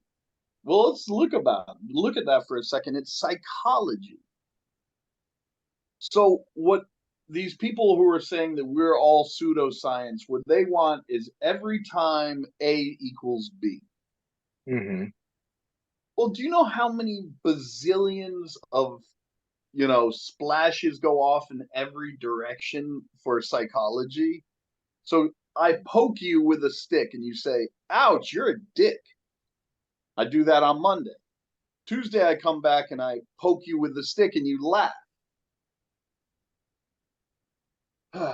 Wednesday, you grabbed the stick and kept whacking me in the damn head with it until I begged you to stop because it wasn't funny, dude. I was bleeding. Right. Point of the story is that it's very hard when we are dealing with something that we have 1 in 1,000 chance of it making a brief appearance. If it does show up in that 1 out of 1,000, we have maybe 1 out of 10,000 of getting a good capture out of it. Yeah. It just gets, and then it doesn't stick up. You can't do it over and over again. You know, Right. so okay, well then come back tomorrow and take the same these cats in that curtain. Come back tomorrow and do the exact same thing again. Well, of course you can't, right? Right. I go back tomorrow, I try and get the same picture, there's nothing there. I go back Wednesday, nothing there. Thursday, Friday, I do it for a year, it never happens again.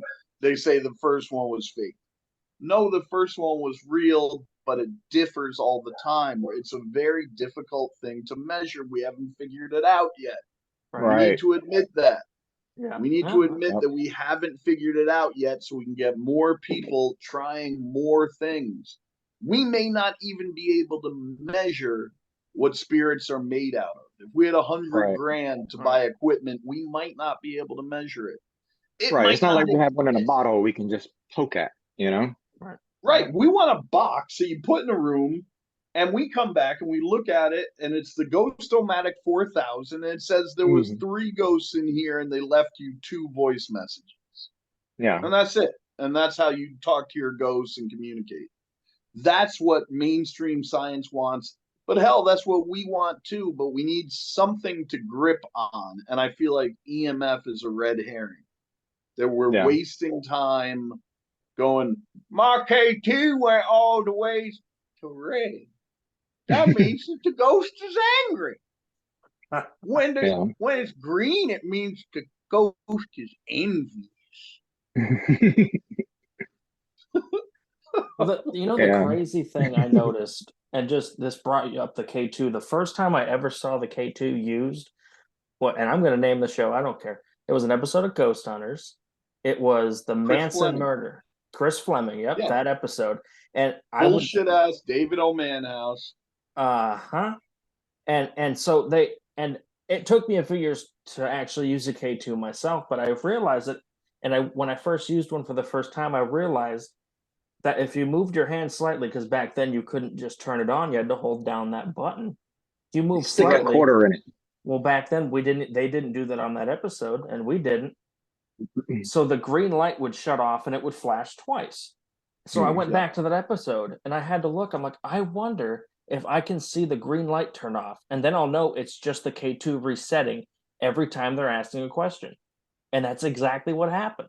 The green light shuts off. It goes to red twice and goes back to. I'm like, that's so obviously not. No, bro. You want to talk examples? How about a certain show where every time they cue each other up on the walkie, their EMF meter lights up, and they're going, "It's quiet around here." Hey, what? Huh? The ghost knows when I'm talking to you. I swear to God, it happened. The show is out there. No. I don't doubt. This is a real show. I'm not making this up. It's crazy. Every time their device is set off by the radio, they radio back and forth, and you can watch as they radio it going up and down, and then it's still doing it. I don't know. And I was like, holy crap, this is amazing. I mean, the last... I'll give you another one that's a little more nefarious. I saw a show where they're using an EMF meter, and they had come up near a refrigeration unit. And they started moving the device slightly so that it would hit the EMF field given off by the fridge. You could tell exactly what they were doing. So this person's holding the K2. It was a K2, I think. And the person says, "Oh, is there anyone here?" And he moves his hand slightly to the left. It goes this way towards the fridge and sets it off. And goes, "Oh, they're here. Are you angry with us?" Slides his hand another half. Like, it's slight, but you can totally tell. Right. You can totally see it. So, like, the fact that some of these made it onto TV, and now knowing, like, I haven't even gotten to the really bad ones, but there's things that are on the episodes that are like Easter eggs that you can bust people faking watching the show. If you watch the right things carefully, you get Easter egg if you can find a documented thing on their broadcast of catching them faking or screwing up inadvertently, i.e., the walkie-talkies. I think the Can worst. either of you name such a scene? Oh, like just really bad. Well, Something that that you were was- watching them and said, how do they not know that's just the rain outside? Mm. Like it was they had actually screwed up on camera and said, crap, it made a good scene, air it anyway, so you could tell it was a screw up. I can think of, and not from being on TV, it does make it easier for me to find, but as a viewer, I can think of like 4 more. Easy. And I don't even watch the shows. I can't think of any, but to be honest, I don't even watch them to look for evidence or anything like that. I watch a lot of the shows, honestly, for the locations that they're at. But isn't it almost all redundant now? Oh, well, yeah, Like, because hey, they've all look, been there. it's Fort Mifflin, it's Waverly, it's Winchester, thing. it's yeah. And now everyone's trying to be like, my house is haunted. Zach, come make me famous so I can start selling tours of my crappy house. You know, like Zach is not going to buy all your rundown homes and bulldoze them. I love that people were like, Zach got his comeuppance. He had to pay 10 grand. I was like, he made like $6 million off that movie. Yeah, pocket change for him. $6 million, I heard.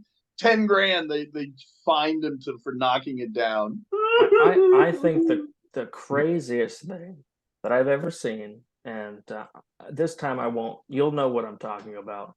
It was a live episode on Halloween. I think this was like 2008, and someone had their jacket pulled. The famous jacket tug incident. Yeah. What if I said that's the lowest hanging fruit? I don't know why I'm developing this quasi shitty British accent tonight, but it's like barely touching I've met someone from in England. It's more like weird guy with head up his ass accent, which is what I will name it. What I was thinking is, being present at said investigation, I was not present at the actual jacket scene, so I know not what transpired. However, I do recall on that episode a mistake was made on camera and live that went out on the broadcast. Also, who amongst us, I don't know who the hell it is. It's like bad game show, kind of like Canadian British. I don't know who that dude's supposed to be. I should go back to The Rock. But anyway, now you totally made me forget everything and see a little cat. I'm like this cat. I'm tired. But no, I remember that, like Ghost Adventures, where the dude hucks the tri-field down the hallway. They're like, they had to have a whole apology thing the next episode. At least I think because they had their live follow-up. They kicked him out on the episode. I mean, oh gosh, it was so long. I do remember they seeing had that to. Hundreds of people were like, dude, you're faking. That dude threw it. So many people caught it that they had to do a scene where the Zach and the boys come up and kick that dude out of the show. So he was actively caught faking evidence on a TV broadcast. I mean, I think some of them are just funny. What if your show has the world's stupidest catchphrase in history, but you didn't even come up with it yourselves? World's stupidest catchphrase. I just like sitting like this too. I call this pondering. All right. Yeah, I can't think of the catchphrases of the show. Yeah, I won't ruin it. Yo, let's pop the trunk on these Oh. ghosts. Boom! You know what's so messed up about that? Do you guys know what that reference is outside of the show? Yeah, I personally do not. Okay, so let me do a breakdown. This is called the Robb D Ghost Minute Breakdown. Okay. Popping the trunk is urban vernacular for going to your vehicle to get a larger piece of weaponry out of your trunk, i.e., a full auto or a rifle or a shotgun. Right. Okay. Because it would be visible in your back seat and they need a separate warrant to search your trunk. So if you say to someone, hey, I'm about to pop the trunk, it means that I'm going to get a gun to kill someone. It also is an urban expression. So giving that particular show, and they didn't come up with it, giving them the catchphrase, let's pop the trunk on these ghosts, I felt like did the dudes a little disservice there. You know, I mean, you it wouldn't. it makes it a little cringier than it just knowing that now. Like, have you ever seen the Italian ghost hunting team Sausage Dudes? That show that came out. Never seen that. Where he's I've like, never heard of that. hey, let's get some mozzarella in this spirit's face. That's what they always say right before they start investigating. No, I never heard of that. No, I must be honest. Let me get a pie with extra cheese for this demon. Hey! I must be honest, as a gay man, I've never searched Sausage Dudes anywhere. Dude, you ever watched I was trying to help those guys out. It was too many niche at the same time. There was a gay ghost show. That was actually pretty damn good. Like should have and they were talking to oh god. What is the network? I want to say like Logo or oh, that would have made sense back at a certain time. Logo or yeah, like back in the day. Yeah. And so they had a really good show. But what was interesting about it is, you know what wasn't the point of the damn show? That they were gay or bi or asexual or who gives a fudge? Nobody came out and said, hey, I'm the pedophile of the group. No, there's no criminals here. Like, so what they did was they didn't make their sexual orientation of themselves an issue for the show. They just happened to be friends who all happened to not be straight. Right. So, where does it get interesting is they were trying to shop it. They had talked to people at Bunham Murray, Real World, Jersey Shore. Okay. And it was a good show. And anyway, what I liked about it is they went to locations that, if this is a thing, is now notoriously gay haunted locations. So it was a niche. It worked. And it wasn't a bad show. It wasn't over the top. It wasn't, like RuPaul. It was just like a bunch of people ghost hunting who seemed likable. Good bunch of people. Right. It didn't get picked up because it's too, well, you're gonna, generally like mom who's 58 likes the show and she wants to look at Zach Baggins. She doesn't want to look at, could it be a lesbian? Boom. New show idea. Kevin and the Lesbians. Bam. I'd watch the hell out of that. It's not about ghosts though. Well, Kevin, you're the odd man out in that show. No, well, your night's gonna suck. The joke is that the show is about torturing your life. Well, I loved you had posted something on Facebook, I think it was like a month ago, saying, "Why haven't we given Joe Chin a show?"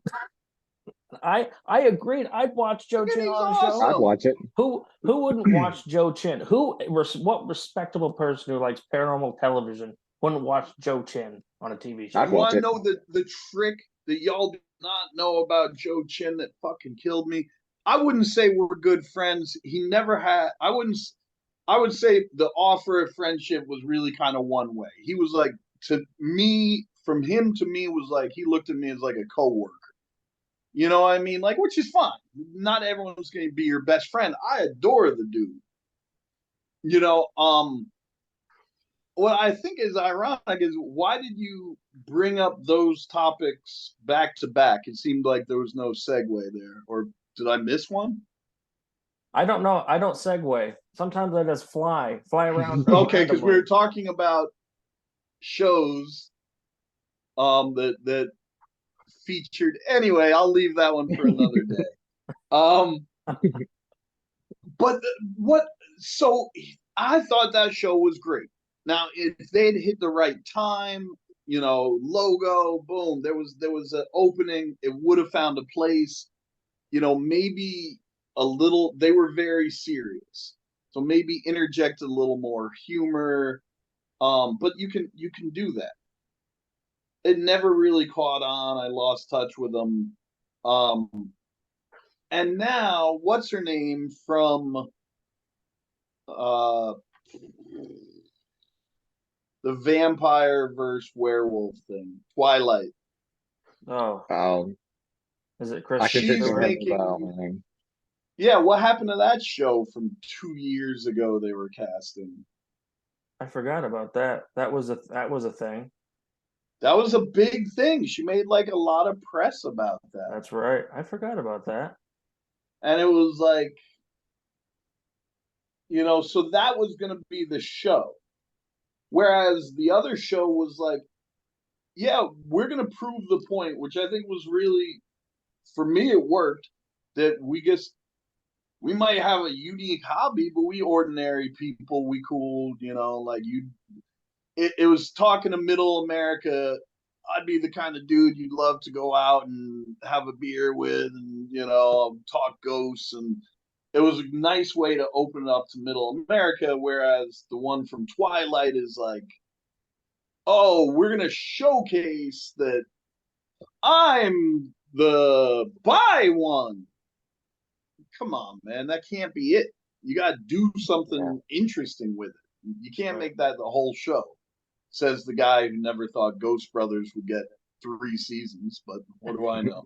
Oh, that's the show. Hey, Deep South Paranormals got shot in the butt, so that's all I care about. Hello, suck it, Deep South I forgot Paranormal. that was Your a show show. sucked ass. I forgot that was a show. Oh, that dude hates me, Keith. Keith, you crackhead ass. Shut up. Oh man. Dude's running around talking about me all day. Y'all still talking about me like I mean anything, like I'm relevant. I'm not relevant. Calm down. And Keith, neither are you. we two little kids fighting in the irrelevancy bin. I mean, that was years and years ago, but I mean, there was a story that a show was talking about, and I saw it, that they met me at a convention and they chased me down. That they came up and said, I heard that you were talking crap about our show. And I was like, no, I wasn't. And they got like, oh, you better say something now. And I just ran. I just left my table. I ran. They chased me. And I got to an exit door and it was locked. And I was like in a fetal position in friggin' tears. One, does that not sound like a crucial scene from an 80s movie? Like it feels like it could have been in Karate Kid somehow, but didn't make the cut. Right, one of them deleted. Yeah, like some like high you school. Play Bananarama, Cruel Summer over me crying by a locked school door. Right. I would have beat your whole show's ass. Come on, dude. Here's what you're getting it confused. here's where you got confused.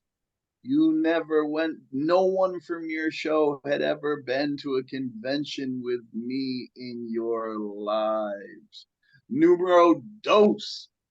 When I did have the opportunity to come up to y'all mano y mano, said that never happened. None of you ever said it. It must have been that guy. It must have been that guy. It must have been him. Well, I came to every one of you. Now, do I advise that? Am I proud of that? Hell yeah, because I'm too stupid to know better. But should I be proud of it? No. Like, I mean, what are we doing? We're going to go around like, I do have a good idea for a show, right? Would you guys watch it? And maybe it's way too, speaking of niche, it's kind of like, but it's not over the top. It's not like camp. It's like celebrity deathmatch paranormal. But it's a real thing. It's not wrestling. It's like MMA. And we do a tournament, right? Because you're going to want to see people come back. So we each episode, you get one fight, right? So we follow the drama. Keith first had a problem with John Zaffis when he realized, hell, I got to be 20 years younger than him. I'd whoop his old ass. John said, I may be 90, but with one hand, I'll beat the brakes off that bit.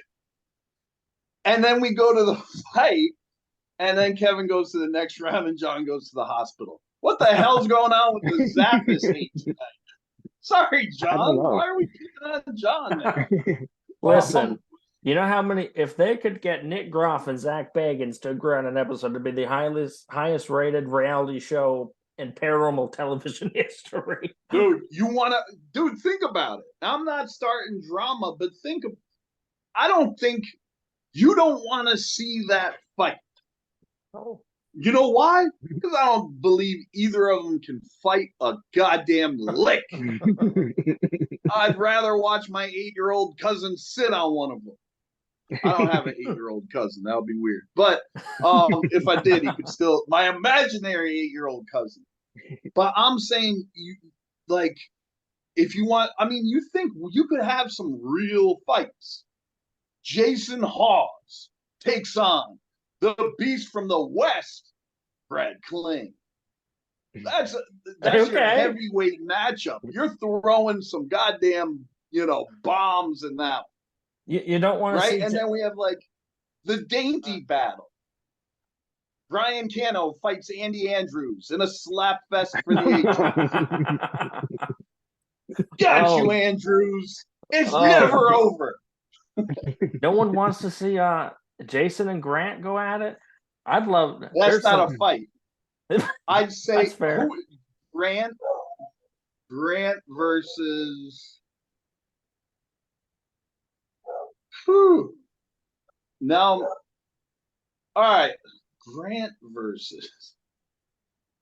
You know what? You guys ready? Who's your money on? Grant versus Buell.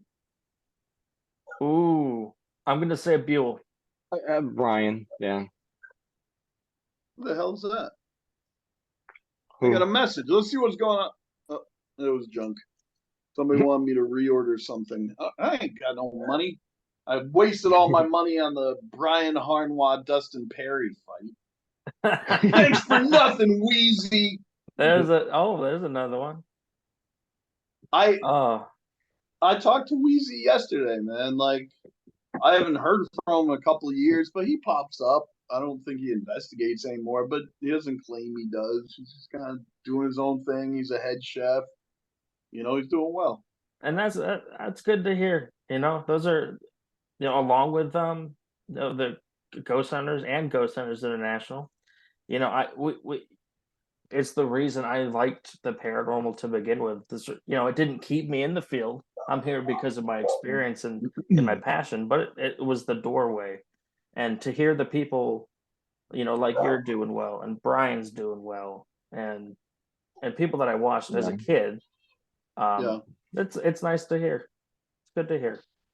Yeah, thanks for making me feel old as dirt. I remember watching your grandma on a burlesque show back in the 20s. Bam! He'll knock out hosts. Rob D don't care. Anyone can get it.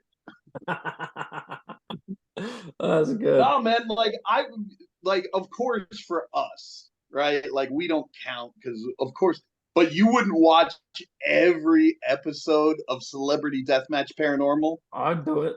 I would. We need to do this. Like, how could you say no? Hey, Kevin, you got a phone call from a producer of Celebrity. You're supposed to be going against, huh? It looks like Jason Hawes' dog in the early seasons. Jason Hawes' dog. It's a petting contest, but if you say no, you're gonna look like everyone's gonna be like, even if you don't know how to fight, everyone's gonna have to say, "Oh, I'll do it. I'll win the whole championship." Listen, you know, but I want to do it. bring I'm doing home. a goddamn heartbeat. I want Tammy to go, and I don't know what she's doing nowadays, but I can't remember her name now. It was was it Kristen Garland from? She was on Ghost. Yeah, she's doing real well. She's still up there. She's a nurse now. She's got a couple kids. Now I feel like that was a woman that could kick someone's ass if she did. She just gave that vibe. I don't. The TV. Yeah, I mean, it's weird, that and I'll take hell for this, but why stop now, man? I don't like watching women fight. Oh, sexist! We have the right to compete. Compete. I just don't want to watch it. Ronda Rousey is boring as dirt. The only reason people watched is so they could finally see her get her ass kicked. She was a heel. Nobody liked her. Now she's coming back, and it made me sad. I did not know she was coming back. Yeah. Oh, I don't know why. She comes back, learns her style is completely outdated. There's no way to get back to she comes back and she's like, but have you heard of my arm bar? Everyone's like, yeah. Now I'm going to knock the crap out of you. Oh, man. But yeah, I mean, it's funny. I was thinking about it today. How would you make an honest paranormal show and succeed?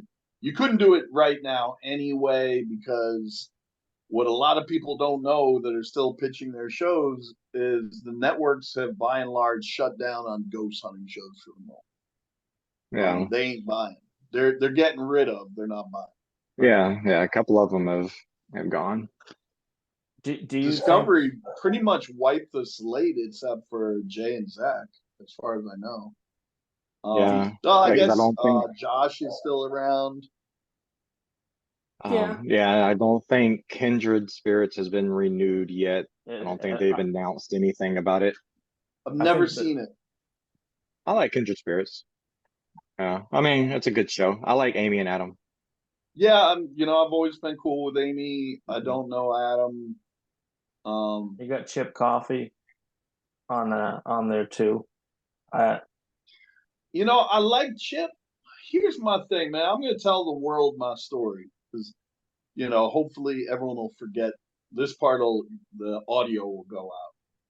I got into a beef by mistake with someone that we mentioned about a topic we mentioned. It was with Chris Fleming about EMF and the K2. And I meant it as a joke. He thought I was serious. We talked about it in direct messages. We squashed it in 2 seconds, right?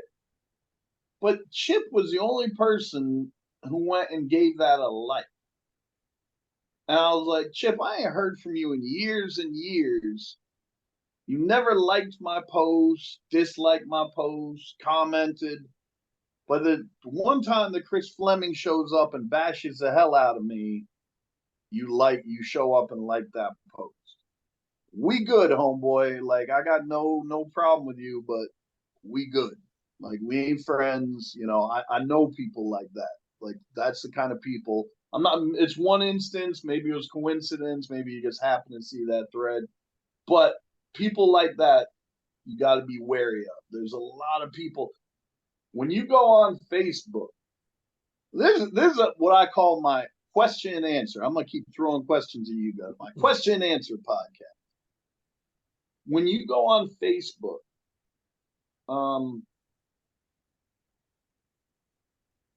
tragedy in the family, go. People that you do not know always wish you thoughts and prayers. Yeah. Not where I was going with that, but Oh. freaking fantastic. Like they actually do it. They're like, son of a bitch. They throw their laptop and they're like, save him! Yeah. Shut up. Good point though. What the hell? Whoa, that answer threw me off. Oh God, what was I gonna ask you guys? Talks amongst yourself. There was a valid point there. Ah well, I always believe that. There's always a valid point in my world. I'm watching a different movie than everyone else. Hey, kitty. Right. Somehow it's got to be sometimes. You know, I went through a lot of bullshit that affected me. All right, I'm not gonna fucking lie. I got accused of a crime I didn't commit, and some sex behavior, sexualized behavior with consenting adults. That some of it did happen. But that was it, man. Like that will spell out for you who's real and who's not real.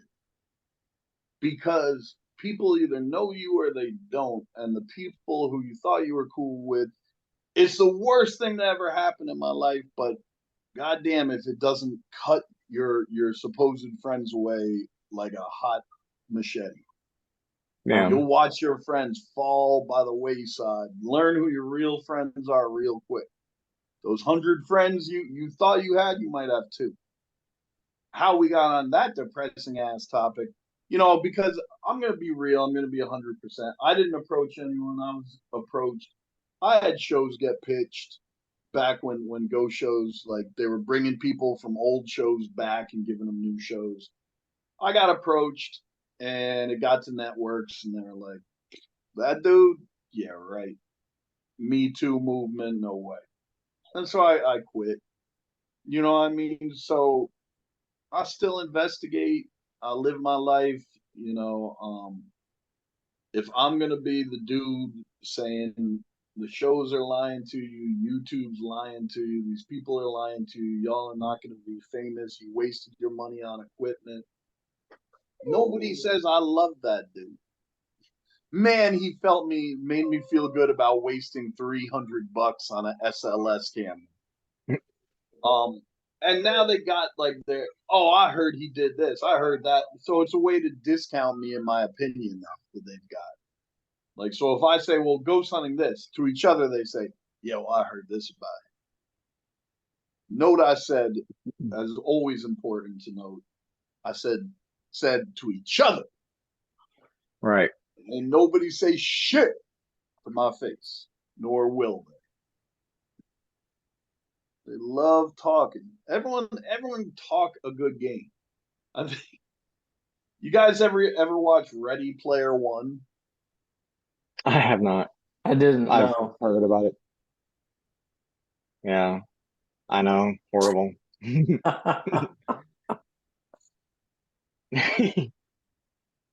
Well, all I know is Mechagodzilla's at the end. Spoiler. Well, I don't have to see it now. I think that the new next wave of the internet is you have to be you, right? Yeah. So on everything, it only takes a day. It's like learning how to ghost hunt. It takes a day, and they take all your ratings. How much food can you eat? Are you a great basketball player? Are you the world's best boxer? They test all those things, and then they give you your avatar.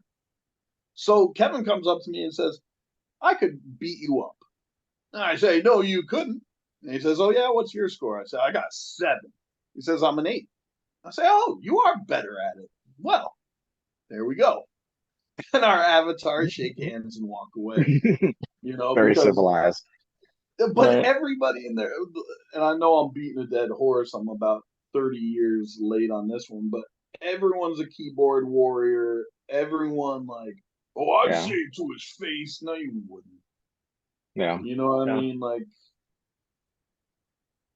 nobody is the same people who will tell you like, oh, that you'll see them online.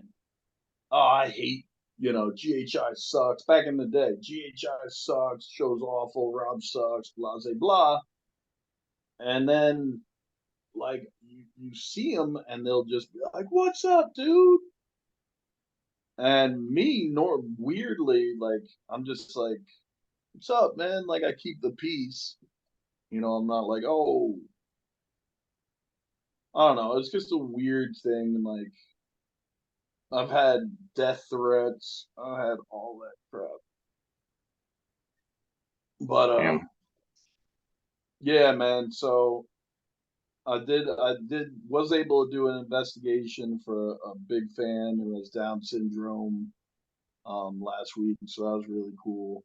Wasn't a bad investigation, to be honest. It was in a church that's being converted to a home. Very cool. Yeah. So it was nice. So I think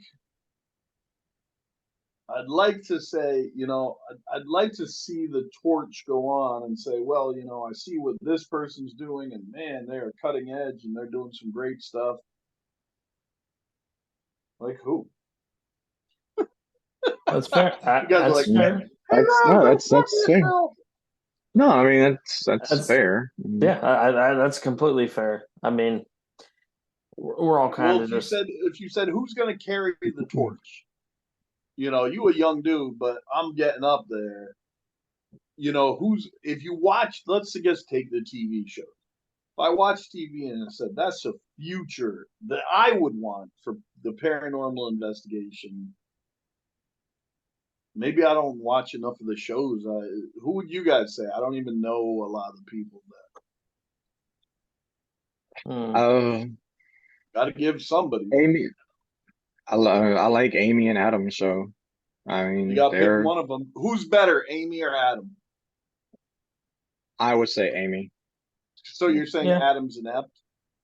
No, I'm just saying. He just makes a lot of mistakes compared to Amy. No. Yeah. Why? You almost feel like he's ruining the integrity of every investigation. Or is it just because he's a homosexual and married to a man? Oh, because he's gay. Oh, I get it. Oh, does that ruin the show having Adam and Chip on there? Is that just too gay for you? Couldn't watch that. The gay will run off. It'll make me want a Bud Light. Oh. Dude, your homophobic attitude has gotten way out of line. No. You said pick one. So I said Amy. You totally got jumped. Didn't matter who you picked. You could have said Aaron. Aaron from Ghost Adventures. He's the future. And don't get me wrong, Aaron's a hilarious dude in person. He's a nice guy. He's a cool dude. But we all know about Ghost Adventures. Like, what saying it's fake, it's fake, it's fake for the rest of our lives until the show's over is going to do nothing. And they'll still be rich and still have a massive cult following. Yep. That dude is the definition of laughing all the way to the bank. Yeah. I mean, he is set for life. Oh yeah. And good for him. He took a for he was damn man. You think like we should be kicking ourselves if we were him, like not like he looked at Ghost Hunters and he said it's really blowing up, but they do so much better when they find something, when there's activity. Why don't we make a show where there's like crazy activity every episode? And they said, yeah, that's cool. That's a good idea. So they made a show where, okay, let's have like this happen or that happen, and you'll be scared, and we'll have a funny bit. And lo and behold, he figured it out. He cracked the code. The guy's got is on the cover of Car and Driver. You know, he if your goal is fame, money, success, he is the pinnacle. He is. Yeah. Oh yeah. Yeah. You know, I don't think anyone will pass him in that spot. And ever. We'll either figure out if ghosts exist or not before a show that has made someone that much money. Yeah. Oh yeah. And I believe, you know, kind of like what you were saying, that paranormal television does seem to be, at least right now, on a decline, which I'm okay with. Let it decline. It runs in 8 to 10 year cycles. It'll be, people are like, oh, it'll be around again in 8 years. You know, like, give it time. There'll still be enough to hold you over. You know, I got caught. It was. Go ahead. Go ahead. I was gonna say it got to a point where it was almost oversaturated. It was completely oversaturated. Well, the whole, you know, everyone's like, because what happened was is money in entertainment. The big risk, like everything, the big risk gets a big reward. You come up with an idea for a show that's completely original and it either bombs and you're a laughing stock, or it's reservation dogs and it's critically acclaimed and audiences love it and you're a genius. Right. Not many networks want to do that. Right? So originality doesn't really work. They just look at what people are watching. So anyway, so like during the back in the day, like for a minute there was Ghost Hunters International, and Paranormal State. And Paranormal Witness. And then all of a sudden it was like every network was like, well, we don't want to take too much of a risk. Get me a ghost show. I mean, Animal Planet had a ghost show. MTV had ghost shows. Everybody had ghost shows. The H1. And then it was like, it's not exciting anymore. It's not scary. It's redundant. It's boring. And people like have checked it. And then it came back again, and we had another mini wave. And still the only, you know, Jason and Zach hang on, and everyone else either runs out of steam, crashes, or heads on to something else. You know? Hopefully the next round has a little more integrity. However, I do doubt. I'd like to stay positive, but I do doubt that just because it's all a business, you know, at least network television. Right. I like to have hope, though. I had a head of a network in another country say to me, how are you going to guarantee activity? And I said, well, we can't guarantee it, but we'll try our absolute best. And he said, yeah, thanks anyway. About 6 months later, I started seeing a show from there that was my show. It was just a scripted show. It didn't even pretend to be a reality show. So networks will say to you, look, you're going to give us ghosts, right? Like, that goes without saying. And you go, yeah, of course. So imagine how small your odds of getting a show. So now you go to a network, you've got your shot, and you say, and we're going to do it completely legit. How many people are going to shoot themselves in the foot like that? Like, right. They finally have what they've been waiting for. They're going to get a TV show, but they got to blur the lines. Right. A lot of people that talked a lot of smack are going to do it. I didn't, because I didn't know you were supposed to. That's how stupid I was. I thought reality TV was supposed to be real. Reality, yeah. Right, yeah. And I accept that some of it's set up.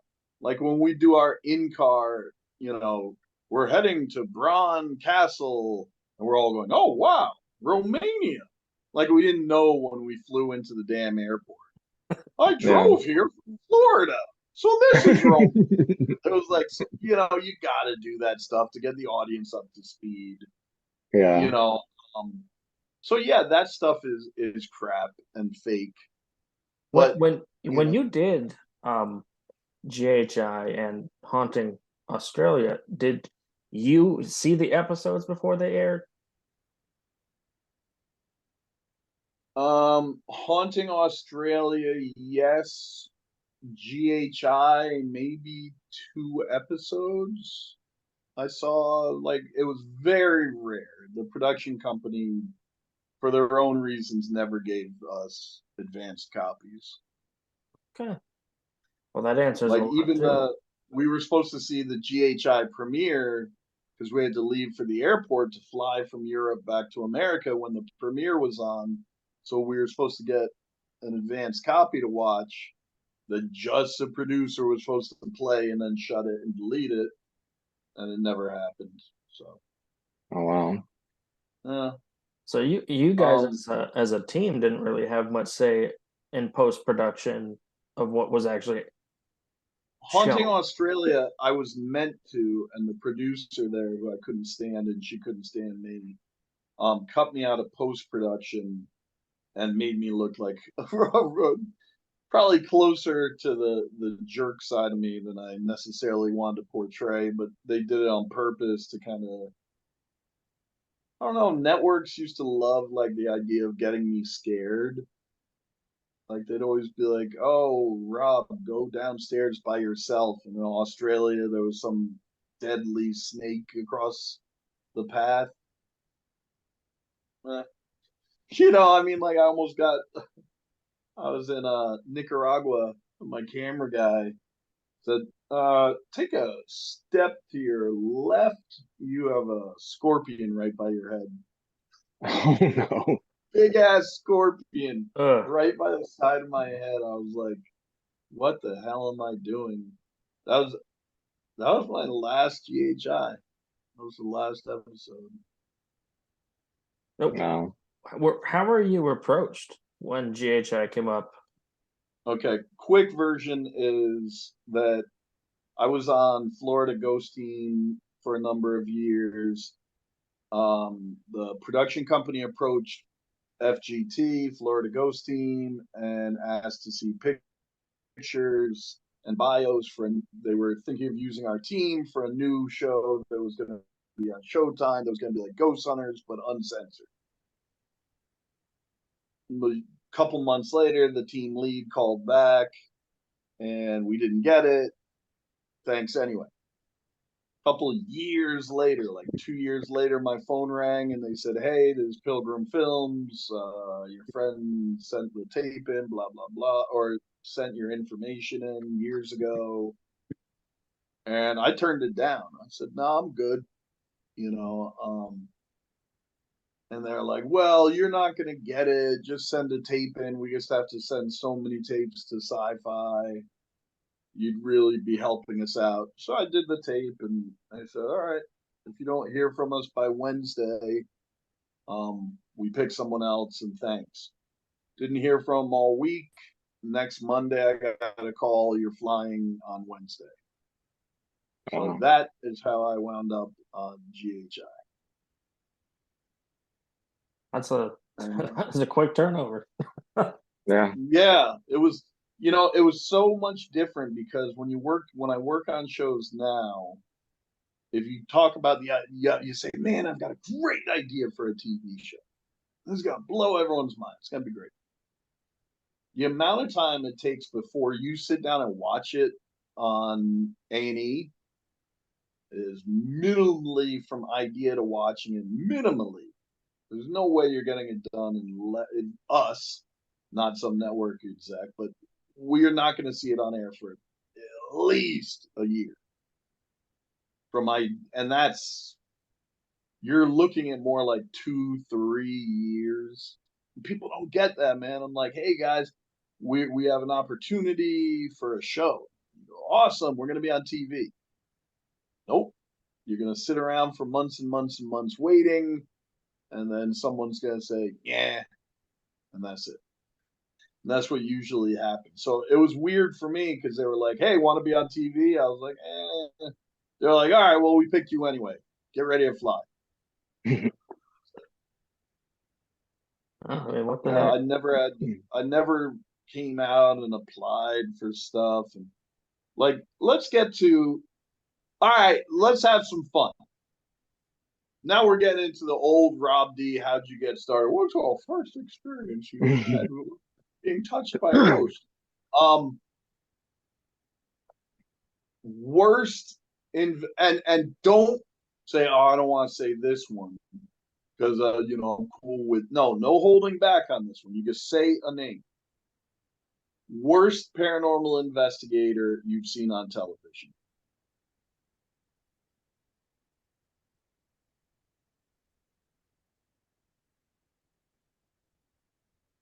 Worst one that I've seen on TV. I need 2 names, gentlemen. God, is it bad that I don't know their names? But I can tell you the show. If you can describe them, that will count. We will have 1 name in. Ghost Loop guy with the V-neck. You know who I'm talking about, Rob. Oh, you mean Fred from Ghostland? Hey guys, we're gonna have to get together if we want the loop in time for tonight's ghost visitation. I'm Yeah. friends with one of the dudes from Ghost Loop, and the stories I could tell. Good call. He still investigates. He still sucks, by the way. We're still missing a name. Worst investigator, and bonus points for throwing out Ghost Loop. If you can reference Ghost Loop, you're the man. All right, we're still missing a worst investigator you've seen on TV. I would say, and I can't remember her name. She was on the first season of Ghost Hunters. She was supposedly Steve's friend / girlfriend that randomly showed up. I can't remember exactly what her name is. She went to like Eastern I State. can't remember her Season name. 1, there was a bunch of them. There was Chris Gartland. There was Christopher Gartland. There was Chris something else. There was Wallaby, Lisa DeWallaby, Donna. Now this is before this one was like on like 3 or 4 episodes, but I remember in an episode because she was supposed to be. They made the storyline. I'm guessing because Brian's like, oh, you know what Jay and Grant are gonna say? You can't have a girlfriend on the team, So they're creating this stupid drama that didn't need to be there. And she's holding an EMF up to a power box on. Oh my god. It's just the dumbest thing I've ever seen. And I just felt it. I don't even feel like they just went out on the street and said, "Do you want to do a few episodes of a TV show? It'll be fun," and picked her. Like, all right, just because I know the people are watching, and I swear I will not hold it against you. Anyone on there, best and worst investigators, Ghost Hunters International, which we know had an enormous cast of characters over the years.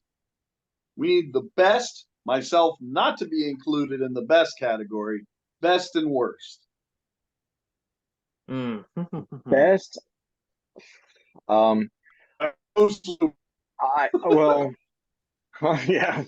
Wait, No, all right, from GHI though. Yvette Fielding. Welcome to Most Haunted. Oh God. Mary Loves Dick and all that stuff. That show was awesome. Listen, I watched Yes, Most Haunted.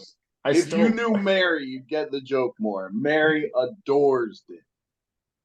I sadly I do watch Most Haunted. I watch it because it's hilarious. I don't watch it because it's their script got out, which I think like if people had their qualms with Derek, and then a script came, somebody left their script out and it had like noise in the dining room, 9:30.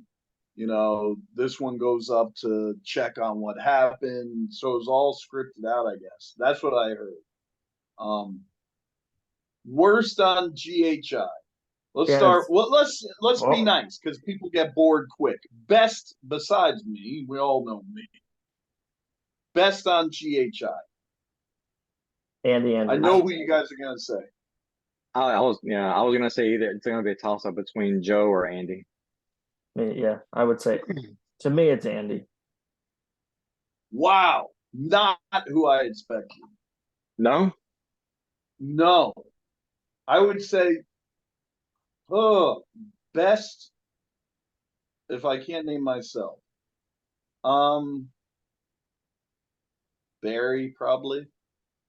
I like Barry. No, Yeah. no personal affront, buddies, enemies, whatever. He's a good investigator. Yeah. We And just smart. don't have anything to. Yeah, smart, intelligent, well spoken. We just don't talk anymore. Worst. You guys thought you dodged it. Hey, No. I just want to give a word to our sponsor, Shannon Sylvia. Go. Shannon Sylvia. We're still missing a I vote. would go with Shannon, and I don't remember his name either, but he was the tech guy. Later, I believe after you left. No, not Brant. No. Britt Griffith? No, not Britt. It was after you had left. Pepperman? Was it the guy Maybe. from Academy? Possibly. Because I brought Carl did one episode with us, or half of an episode. Susan stayed. He was like their last tech manager, I believe. I suck at names. I can picture. I know it was, in the end, it was Susan, Paul, Joe, Scott, Barry, Chris Williams. You thinking of Paul? I mean, our tech guys Might were be Paul. Bradford. Yeah, because he wasn't. He was in that show that I believe you and I watched at one point, Corey. And I was like, that's the dude from GHI, their tech manager. Paul. Trending Fear. Possibly, yes. That's Bradford. Yeah, that's Paul. Yeah. He's retired. And nothing against him. It was just Yeah, my vote for worst, even though I don't mean it, just because it's just so fun to screw with this guy. Worst of all time on any show, not even on any show on Earth, and not just now, of all time of human existence. Absolute vile example of what a human being could be. Scott Tepperman. Oh. Okay. Yeah. You know that he hates races? Like human races? White people, Wow. black people, Asians. He hates religions. Wow. Wow. What a hateful person. He the other day he was like, people who have sex are disgusting. I was like, oh, before marriage. He was like, no, just in general.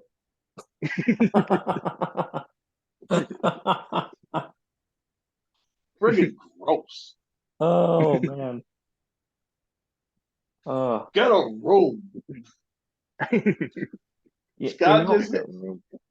Scott is like the nicest guy you've ever met, but which makes it so fun to mess with him. The most fun I think I've ever had on TV. We were investigating a church in Nicaragua. I had a new device that a nice developer had sent me, and it forget what it measured and what it did now. But anyway, long story short, so it was working. It was like a static meter, Ramsey Trifield or something. And so Scott, it was like one of his first investigations. He was trying to get screen time. And trust me, you can tell when people are trying to get screen time. So he's like trying to talk to me while I'm trying to set up gear. And I'm like, dude, you don't know how TV works. Like, I'm just setting stuff up. They're not going to use this. Just don't do candle. Shut up.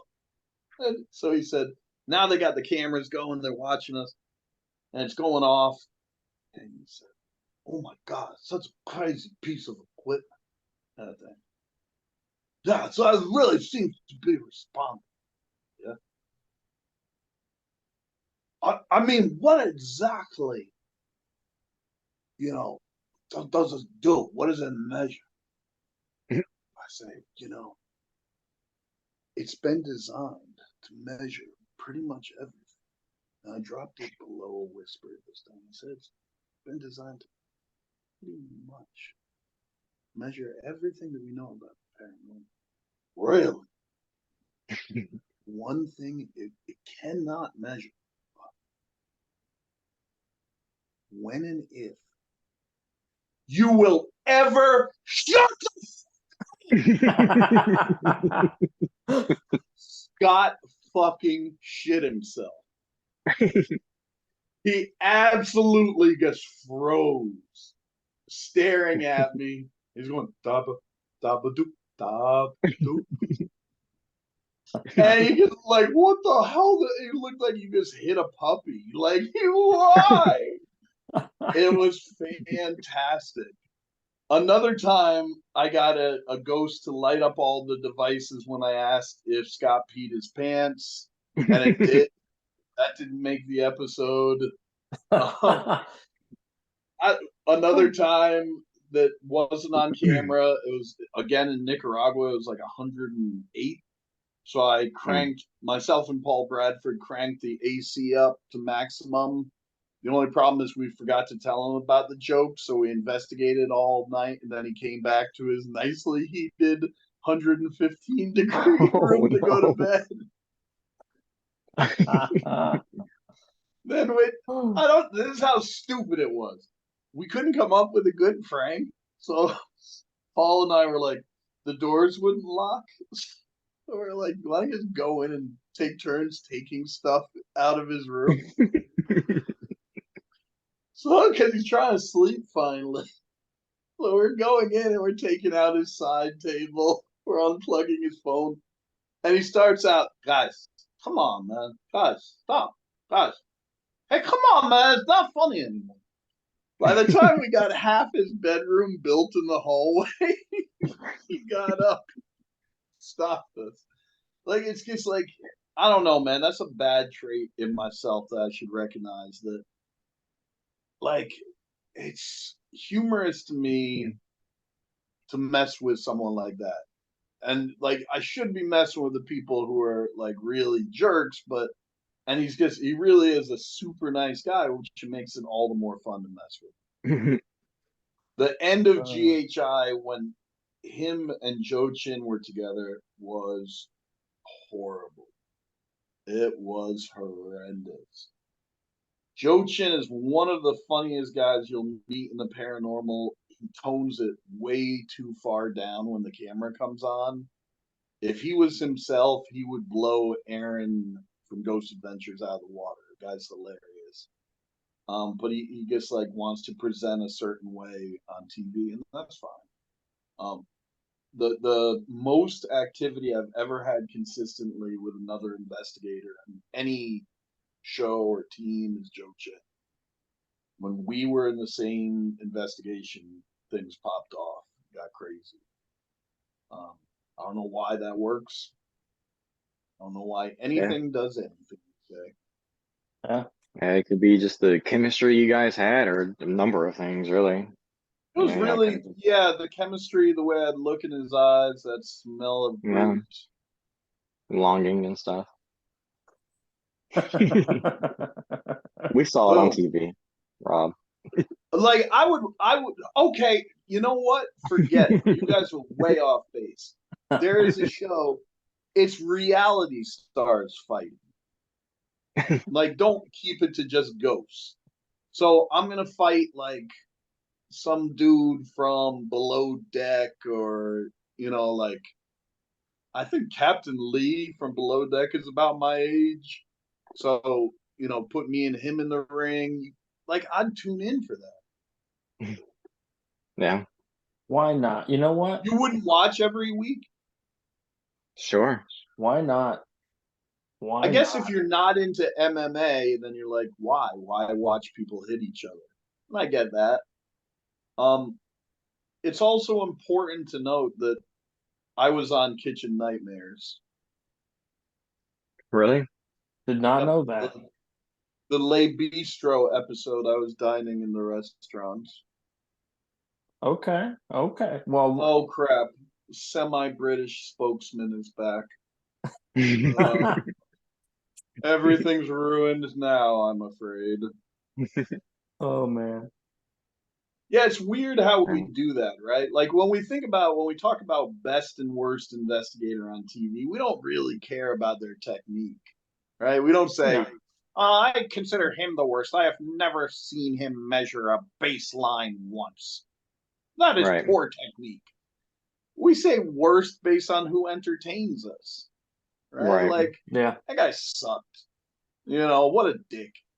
So if you say who's the worst investigator, not like, you know, how much time they put into it and how much they thought of alternatives. Are they funny? Do they piss us off? It's a personality game, and people don't get Yeah. that. Yeah. That's You know, definitely. it's like, Well, that's why when I say for the best, I said, you know, in GHI, Andy always had, at least on camera, a decent personality. I was entertained by him. I say Shannon because she just annoyed the hell out of me when I watched the she episode. was just, well, on the show, the way they edit it, she's just there. You know, Right, you don't and really. that's what She I has always. one run in with Donna, but they don't really. It was almost like setting her up to fail by not showing her doing very much. So you go, Sure. what the hell Right. did she do? Well, she did quite a bit, but they didn't show it. Sure. It's Well, I really Right. always. anything that, you know, I Harnwell remember was I had a very short conversation once with Harnois, and I was like, you know, do you feel like, you know, they shot the show and made and they with ghost hunters basically during the time that tried to make him look worse than he was? And he's like, oh, absolutely, I was, you know, that was the Yeah, he storyline. insists that the mouse was in the van. Insists to his dying day that Yeah, the mouse was in the van. remember He that said episode? they just wanted him to be a character of the doofus, the punching bag, The screw up. Right. which worked, right? Like, and everyone picked it back when that was the Go show. We all picked a side. We all Yeah. liked Jason because we had somebody who worked for us who always screwed up and always had an excuse. So we said, Jason, I know what he's going through. And then the other half like Brian, and they said, oh, I had a boss like that, could never do anything right. Friggin', I can't believe Brian puts up with it. Right. So you got people who couldn't wait for the next interaction between those two. They weren't even in it, you know, more like pretty much for the ghosts. They wanted to see these two like trade little remarks. Right. Brilliant Yeah. TV. Oh, You know, Andy Andrews, I think that you can't let, I mean, you have to, what am I trying to get at here? You have to be aware of what makes good TV, but you can't overthink it. You can't be, when you're on camera, you can't be thinking, what could I say that would make for a great moment right now? It doesn't work. And the one thing that I would say about Andy is he started going down that path. You know, he was, I'm thinking of one location where we were filming, we were doing the tour. It was myself, Andy, and Dustin. Walked into the kitchen. He said, do you know why the ceilings are so high in this castle? Now, guys, why would the ceilings be high? Because it's a I castle. am not a mid-century 1400s It's a kitchen. It's a kitchen in a castle with no ventilation. Oh, Why do you heat. make the ceilings high? Heat. Heat. The heat's rising. It's going to be too hot in there. Right? Come Right. on, man. That's a gimme. We walk in and they say, you know why they had the ceiling so high? Now, the guy's not talking to us. This is him trying to create a moment. So I said, well, yes, I do. He said, oh, yeah? What is it? I said, the answer is because people were dying to get in. No, Rob, that is why did I put fences around graveyard? He looked at the producer and he said, are we doing this? I don't want to do this because I guess anything I say. And the producer's like, Rob, come on, man. Let him say his little thing, and then you can investigate. All right, cool. Me, Dustin, Andy, go back outside the door, walk back in. What does Andy do? Says the same thing. They put the ceiling so high in these kitchens. No. What does Rob do? People were dying to get in. What does Andy do? Absolutely loses his stuff. Just goes, all right, I'm done. I'll just be in the vans. We haven't even started investigating yet. He's quitting. Oh no. Rob, come on, man. You're messing this up. Why? Come on. And that wasn't the only time I did that. The other time was because that same producer made me mad because this is how much we all become a little diva-like. In New Zealand, the donut shop, the guy that was going to be, we were doing the reveal with, he was late. So I wanted to go to the damn donut shop across the street. Producer said, no, he's going to be here. We got a flight we got to catch. We can, right after you shoot the reveal, you can go get a donut. Wait. Dave, it'll take me 2 minutes to go get a donut. I'm starving, bro. It's 2 PM now. No, man, he's just parking right now. Another 20 minutes go by. We film the scene. It sucked. We get out. Donut shop's closed for the day. Now, many of you at home did not know this, that Dustin Perry had a thing he did where he spun his ring. If you watch him back, he spun his ring at the end of the episode and said, well, on to the next one. Or he said rock and roll and spun his ring. And that was a little message for his people at home. And David made me mad. So it was a good investigation. We were able to give the client some answers that he was looking for. So, Dustin, rock and roll. Dustin's like, what? He's like, Dave, can we just get that again? Yeah, okay. Let's take that again. That was good though, guys. So I said, good job, Dustin, rock and roll. Hey, Rob, it's Dave. We gotta catch a flight. If I could just get you to not say rock and roll, let Dustin do his line so we can go home. Sure, Dave. All right, good investigation. Yeah, man, good job, Rob. It's like we say, hey, I know what you say, Dustin, rock and roll. Dave comes through the radio. What the hell, man? We're gonna miss our blues. I said, you should have let me get the damn donuts. Just my donuts. I thought it was hilarious. Yeah, it's funny when you see behind the scenes stuff like that. Like Dustin, after he left, he had a feeling that the production company was going to not give him a goodbye. So he asked me, as a friend, could you give me a shout out in the next episode? Because I know they're not going to give me a goodbye. So I said, it was kind of sad, man. Me and Dustin were cool. And so we get to the end of the episode, brilliant sunset. We're on a boat. And we had boats and hose. There were no hose there. There was a boat. One boat, no boats. So I said, hey, man, as Dustin would say, rock and roll. Dave said, awesome, guys. It was myself and Barry. He said, you guys nailed it. One more time, let's just leave out as Dustin would say, sure. Dustin would say, Rob, okay, sorry, sorry about that. Dustin Perry. All right, we've lost sunlight. Good job, Rob. And guess what? Guess which version made the episode? Anytime someone in TV says, oh, let's just get this for safety, be very aware that they can use that whether you want them to or not. So don't give them, something that Brian taught me is, which he did anyway, is use the C word a whole bunch if you want to put a kibosh and make it too hard for the editors. So you just did something really embarrassing that they're going to want to make a big deal out of. but you don't want to be part of it. So you just keep saying, yeah, the C word, C word, C word, C word, C word. Don't let anyone talk. And they can't edit around it and the scene's shot. Thank you, Wheezy. You know everything. Well, you know what I thought was hilarious? We last August, about a year ago, we were able to investigate the battleship North Carolina. Hot. Quite a hot and in two different ways. Great place, and literally almost died from heat exhaustion. Yeah. Yep.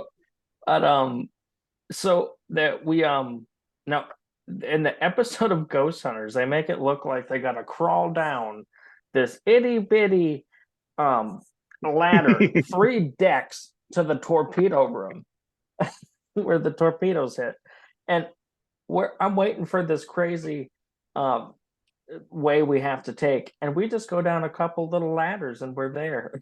And I'm like, wait a minute. I mean, there's a show out there. It's been canceled, but they're driving up to a insane asylum, and it shows them cutting through these dark woods on a dirt road. The goddamn place is adjacent to a Walmart.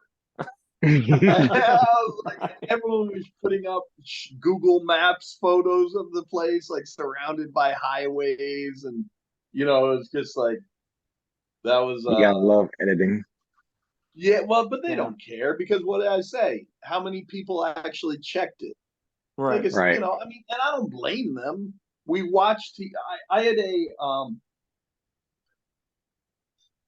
had a producer, and he really didn't like me, which was funny because I adored the guy, just because he disliked me so much. I'm a weird guy. So one story I always remembered is he was just like, we're sick of watching you. I said, what do you mean? He said, you look like a blue collar worker. When you go in and you investigate, you look like you're there, it's just the same old day at work. I said, yeah, because it is the same old day at work. And this is where he told me something that I remember now. He's totally right. He said, look, people watch TV because they're bored. If they tune you in and you look bored, they have a million other choices. You've got to be doing something more entertaining than they are. And so I said, now that was really important, but it did come to a great ending. I said, look, man, I joke around, I mess around. You never use any of this stuff. I joke around as much as like Josh Gates. And the producer said, yeah, there's a big difference though. I said, what's that? He said, Josh Gates is funny.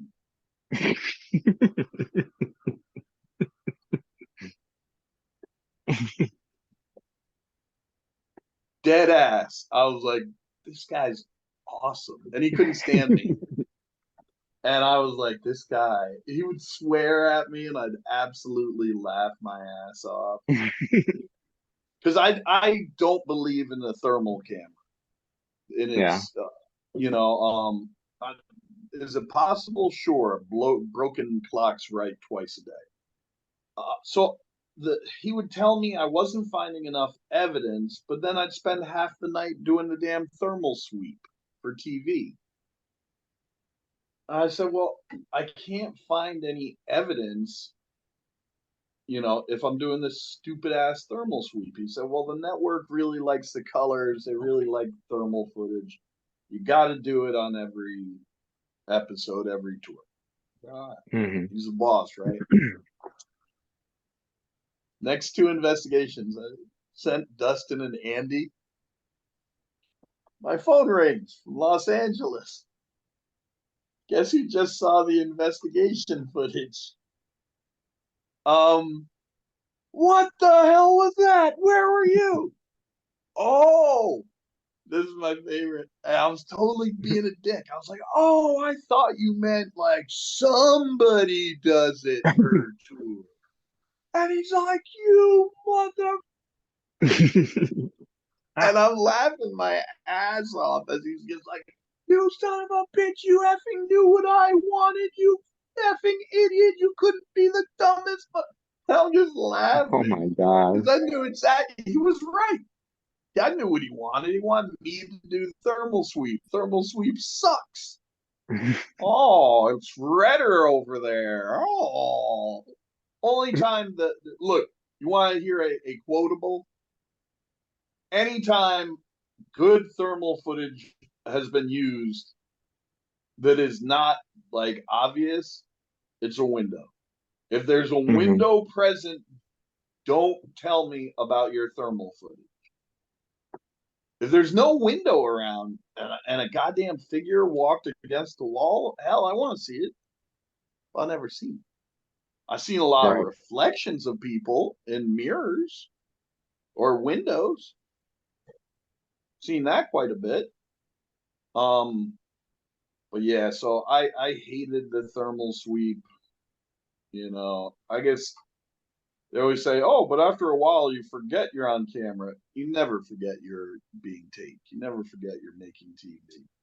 You know, you go on despite it not working towards it. You know, that's why I was saying that people like Andy, when they got to the point that they started thinking, what is a good thing to say? What's going to make me come across? You kind of have to let host decide who your character is going to be. And sometimes that sucks. It just is what it is. You know what I mean? I didn't like the way I was portrayed, but it was me. You know, I mean, that was me on camera, except for I only saw them use Frankenbiting once with me that I'm aware of. And that's because I refused to say, Robin Hood, are you here? Mecha Godzilla, make a sound if you're here.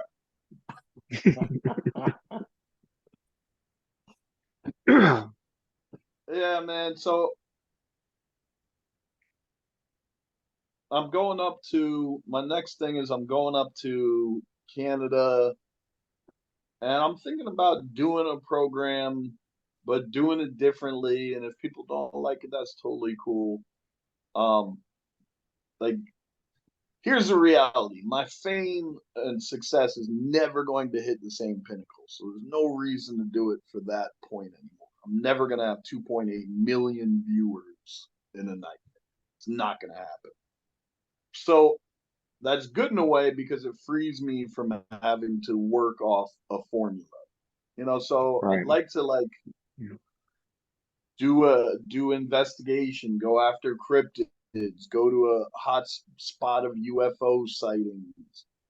You know, go out and do it the way it's supposed to be done. And I think it's very hard for people who are starting now to be successful because there's just so many. It's way late in the game. Yeah. For that sort of thing. You know, I just got to stay on more TV shows than my missus, and I'll be happy. You know, we have goals. She's the one. Yeah. She's the one that's got the phone ringing, not me. Oh. Yeah. As we had a lull, they say to you guys, okay, here's what we're willing to do. We will do 5,000 episode. Each episode takes 3 days to shoot. So we will be making 10 episodes a year. At most, that's going to take 2 months. So in those 2 months, let's call it 5. You're going to make 50 grand in 2 months, 25,000 a month. We're going to put you on TV. Now, look, we're on your side. We're the network. We got the money, not these little internet idiots. The only thing is, we're going to need you to fake stuff. I won't have $50,000. I'm doing it. Dude, no one's ever going to find out. We're going to protect you. No. All right, look, this is as much as I can do. I'm going to get in trouble for this. 12,000 episode. Can you do it? That's $120,000 in 2 months. I Oh, couldn't but do no, but no one will respect me as a ghost hunter no more. You take it. that money. I couldn't do Yeah, it though. I wouldn't. You guys are so full of, okay, you I'm want to serious. play games. Now, I never did it, but I never had anyone offer. I'm going to change the goalposts. I'm going to offer you 250,000 one-time payment for 1 month of filming. 250,000. Now, there's one addition. Your significant other is very badly ill and really needs the financial support. It's looking grim.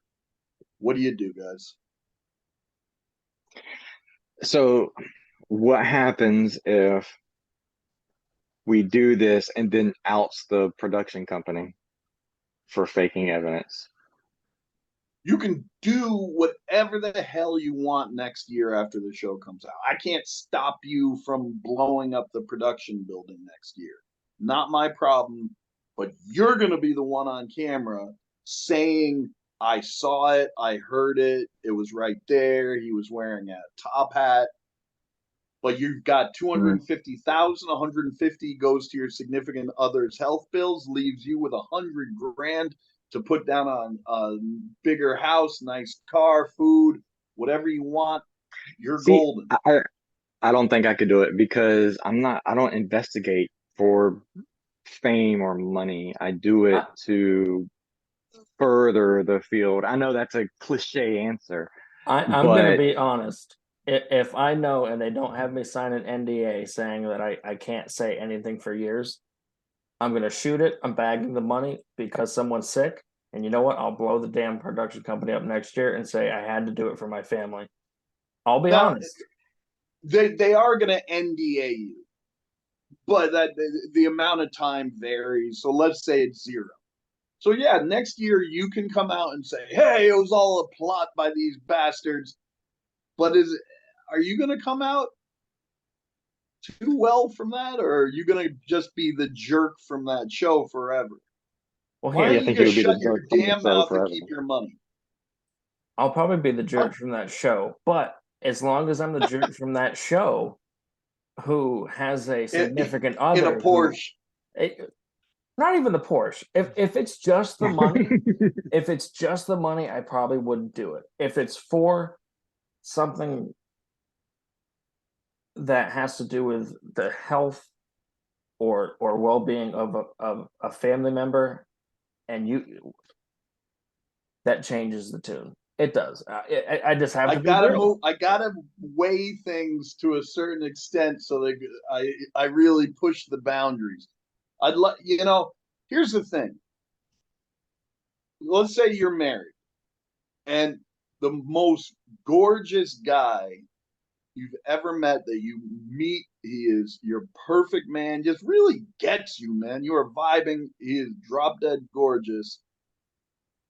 Now, with him not knowing anything about it, I'm gonna slide you a check because I'm a dick for 250 grand. Now I know what you're gonna say, and you're gonna lie about it, and I can't blame you too much. 250 grand. This guy doesn't know he's not paying you. He just wants to spend the night with you. No one, here's my imaginary promise. No one besides you and him will ever know. Your spouse will never know. Guaranteed. 250 grand. Perfect man. Perfect woman.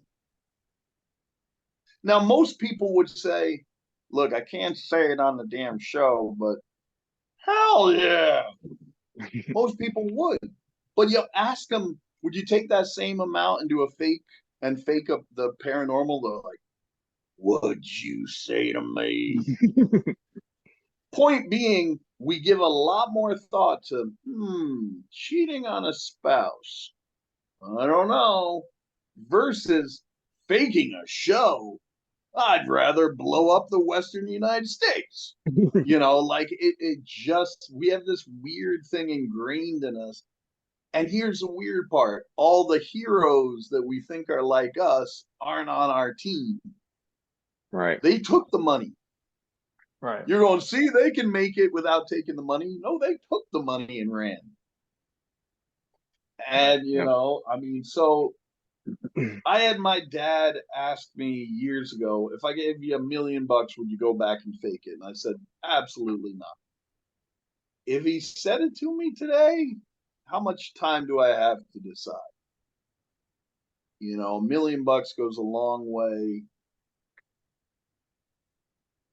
You know, would I care? I come up to you guys and I say, hey, I've got you guys on a new show. Now you're going to love this. There's a new thing called super quartz they're finding in California. You have a detector. You have to find large quarries of it. We're going to position you guys as one of the up and coming teams. You're called the up and comers. And you're getting started, and we'll show you what to do and everything. And so the episodes, and they go into details, and you go, sounds cool. When do we? Yeah, we need you by Tuesday. All right. Let me. And you don't think anything of it. Now I say the same thing about a ghost hunting show, and you're like, hell with you. Weird, eh? But if I said do it in someone else's backyard, you're like, no problem. Sign me up. I don't care. What do I care about super quartz? I'm the super quartz expert. I don't care. I got a fat bank account. But when we say ghosts, we all kind of bristle and say, don't fake it. But the people who are making the money are faking. And and I'll say it because I know it's right. You know what I mean? Like people are like, you're bitter, you're angry. Am I bitter that I don't have 1/100th the money of Zach Baggins? Hell yeah. I put the time and the work in, and he got the money. So am I bitter? Heck yes. At the situation and how it played out, not at him as a person. Right. Probably a nice guy. Because it could have been anybody. Yeah, like, you know, when it comes down to it, we all have our uniqueness. We all have our good points and bad points. And I bet you if you hung out with that dude, you'd be like, you'd find out. Like if you meet someone who you're like, wow, they're just like, you know, they say don't meet your heroes. And I've found that like one of the coolest things for me, this is how much of a dork I am in all reality. One of the coolest things for me is after I was on GHI and during, I was able to go to the big comic conventions and sign autographs. And people go, well, you know, you're around celebrities like yourself. No, I'm around real celebrities. These guys are like you can show them their picture to almost anyone in America, and they're going to say, what you talking about, Willis? That's Willis. Nobody knows who the hell I am. I was a flash in the pan reality guy, you know, and that's fine. I'm not, it is what it is. And I would be like, oh, Thunder, Hot Lips Houlihan sitting right there. You know, like I'd be the biggest dork. Like Lou Ferrigno complimented me, and I was like ready to jump into his arms. You know, like that was the coolest part to me. You know how many like weird, non-connected. I mean, I met Jake the Snake Roberts. You know, like just completely. I talked about ghost hunting on a van ride with Kevin Nash, big sexy Kevin Nash, 7 foot, needs a whole row because he's gigantic. Kevin Nash, myself, and Ernie Hudson from Ghostbusters in a van awesome. After an autograph signing, talking about ghost hunting. And those are the surreal moments that you go, that's the stuff I'm going to keep. You know, all the haters and the BS, that all washes away. You know, you know what'll kill me till my dying day when it actually does kill me, when it finishes me off? I dated a woman who was at one of those conventions with me and had been going to those conventions for years. And she told me, that it would blow my mind if I knew the hookups that happened at these conventions. The weird pairings that you're like, no, like Webster, don't do it from the woman from Facts of Life. Like they all hook up and like she said it would blow your mind if you knew everyone who like Eric Estrada is hooking up with Zach from Saved by the Bell. Like it's just mayhem Oh wow. apparently. And that I never got to be a part of. You know, I was I had I was in an elevator with Ahura, the stepmom from Silver Spoons, Aaron Gray, and somebody else. My other one, I forget what Ahura said something funny. Now she died. What's the lesson? Say something funny, perish. One of my favorite stories was George Takei hitting on me. Now, Really? how many guys can say that? Every guy who's met George Takei. But I've met George Takei, so I can say that. He said to me, he said, I like that shirt. I said, oh, thank you very much. I like the way it fits you. I said, you son of a, you slick. You know, that dude cracked. He is smooth like cough syrup, boy. Like, watch out for that one. Him and the guy from Big Trouble in Little China. What is his name? Kung Fu Panda. He's in everything. You already know I'm He's on horrible at names. Seinfeld. Seinfeld, Party of Five. I know Seinfeld. He was on Seinfeld, like he was the Chinese operator guy. Anyway, he's like a kung fu master, and he almost kicked me in the face. It's funnier if you know who he is. The end. Oh, here's a good one. I just like my convention stories, and I like to make them interactive. Who do you think was there from the Harry Potter movie franchise that was actually so hungover that he was really the color green? You know it's a he now. What male was so hungover after the Friday night VIP parties that he was only there for about an hour and he was green? Which Harry Potter? Let's see. I don't know their names. The guy who played Ron. No. So I'm guessing it's not Daniel Radcliffe. No. And he never dropped low enough to do the convention circuit. That's probably not Ralph Fiennes. No. Tom Felton is too famous. He does once in a while the huge ones. Tom Felton. I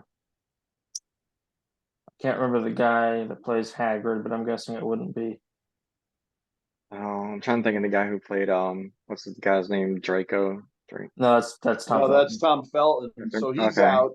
Now you're on the right path, though. You got to think younger people because most adults aren't going to get so drunk that they're like destroyed. Oh God, it's not the guy that plays Dudley, is it? I wish. I love Dudley. Why is he one of my favorite characters? Because he is one of the only characters in the entire Harry Potter saga that gets real redemption. He is an absolute monster to Harry the entire time. In their last meeting, he apologizes and says, I was the biggest jerk in history, and calls him by his name. Realizes that Harry was right the entire time and his parents were jerks, and they shake hands. And that's cut from the movie. Cut out of the movie. Why? Because we had to see Hermione erase her parents' memories, which was important too, but I'm sure there's other stuff. They made 2 movies out of one. But answer, Neville Longbottom. Oh, heck yeah. Okay. Oh, Neville, Matthew Lewis. You were destroyed. Really? Did he look miserable? And then I talked to his manager, and he was like, "Yeah, I told him not to go to the party last night. His mom's gonna kill me." He was like 60.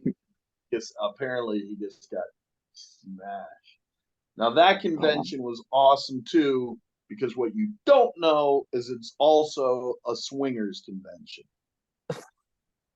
So having people walk up to you and ask if you would like to be with their spouse, the first time it happens, not knowing it's also for swingers, is very surprising. I had a gentleman who looked like Keanu Reeves asked me to be with his wife. I didn't do it. I know you guys were like, you don't end the story before you say yes or no. No, I didn't do it. For all the nonsense they accused me of, I didn't hook up with groupies. Like, that's just, if you hook up with a groupie, it's really like, I mean, I get it for rock stars because it's like there's no time to like wine and dine. You're just in the town, you're gone. But for us, like, the groupie is only hooking up with you not because of any skill you have or because you're entertaining or somebody, but because they want to tell people they were with someone from TV. So you didn't really. So you get these people who, I know who they are, and they know who they are, who have been with more groupies than you can shake a stick at, and think that they're like some studs. I'm like, you guys would not get women or dudes before you were on TV. Like, let's just be real. Right. Yeah. All right. So we have been recording for about 2 hours now. No, sir. It's been over 3. Yeah. Yeah. Son of a bitch. And now you gotta edit it down. Just be like, and topics covered. And just have like a 5,000. I think we're gonna have to edit this into a 2-parter. Lesbians in the paranormal. Who cares? Apparently, Rob. Join us next week as he gives his opinion on everything. That's what Swinger conventions with Robb Demarest. Swinger conventions and who hooks up at conventions. Dude, I mean, that doesn't bother you guys. Think about all the TV stars from your childhood, and then you do the mashup, and you're like, oh my god, that one could hook up with that one, and she's like, you'd be amazed how many like romances there were around. Well, they're with each other every weekend for the year. The same people do the autograph circuit. And so that's I true. guess people get lonely. That's fair. I guess, yeah. They're only people. They're only human. They need. And this is my last one. We have 3 hours, a lot to edit. The really important one is that I did a convention. I like to brag. I don't give a shit. Because no one else, if you don't pat yourself on the back, no one else will. Believe me. Fair enough. Hey, go for it. I had another reality star from another genre come up to me at a convention and say, I only did this convention because I wanted to meet you. I was like, oh, wow. That's really cool. Yeah, I'd like to hook up. Oh. I said, oh, where are you going? Well, I want you to go with me to my birthday party tonight, but I thought we could hook up before then. I was like, to like eat? She was like, no, hook up. Now, I'm old, but I'm not that old. That someone comes up to you and in the first like 5 lines of communication is like, I would like to share our intimate moments. I would like our spirits to intertwine. I'd like you to see my butt. Now, what's the kicker to this story, gentlemen?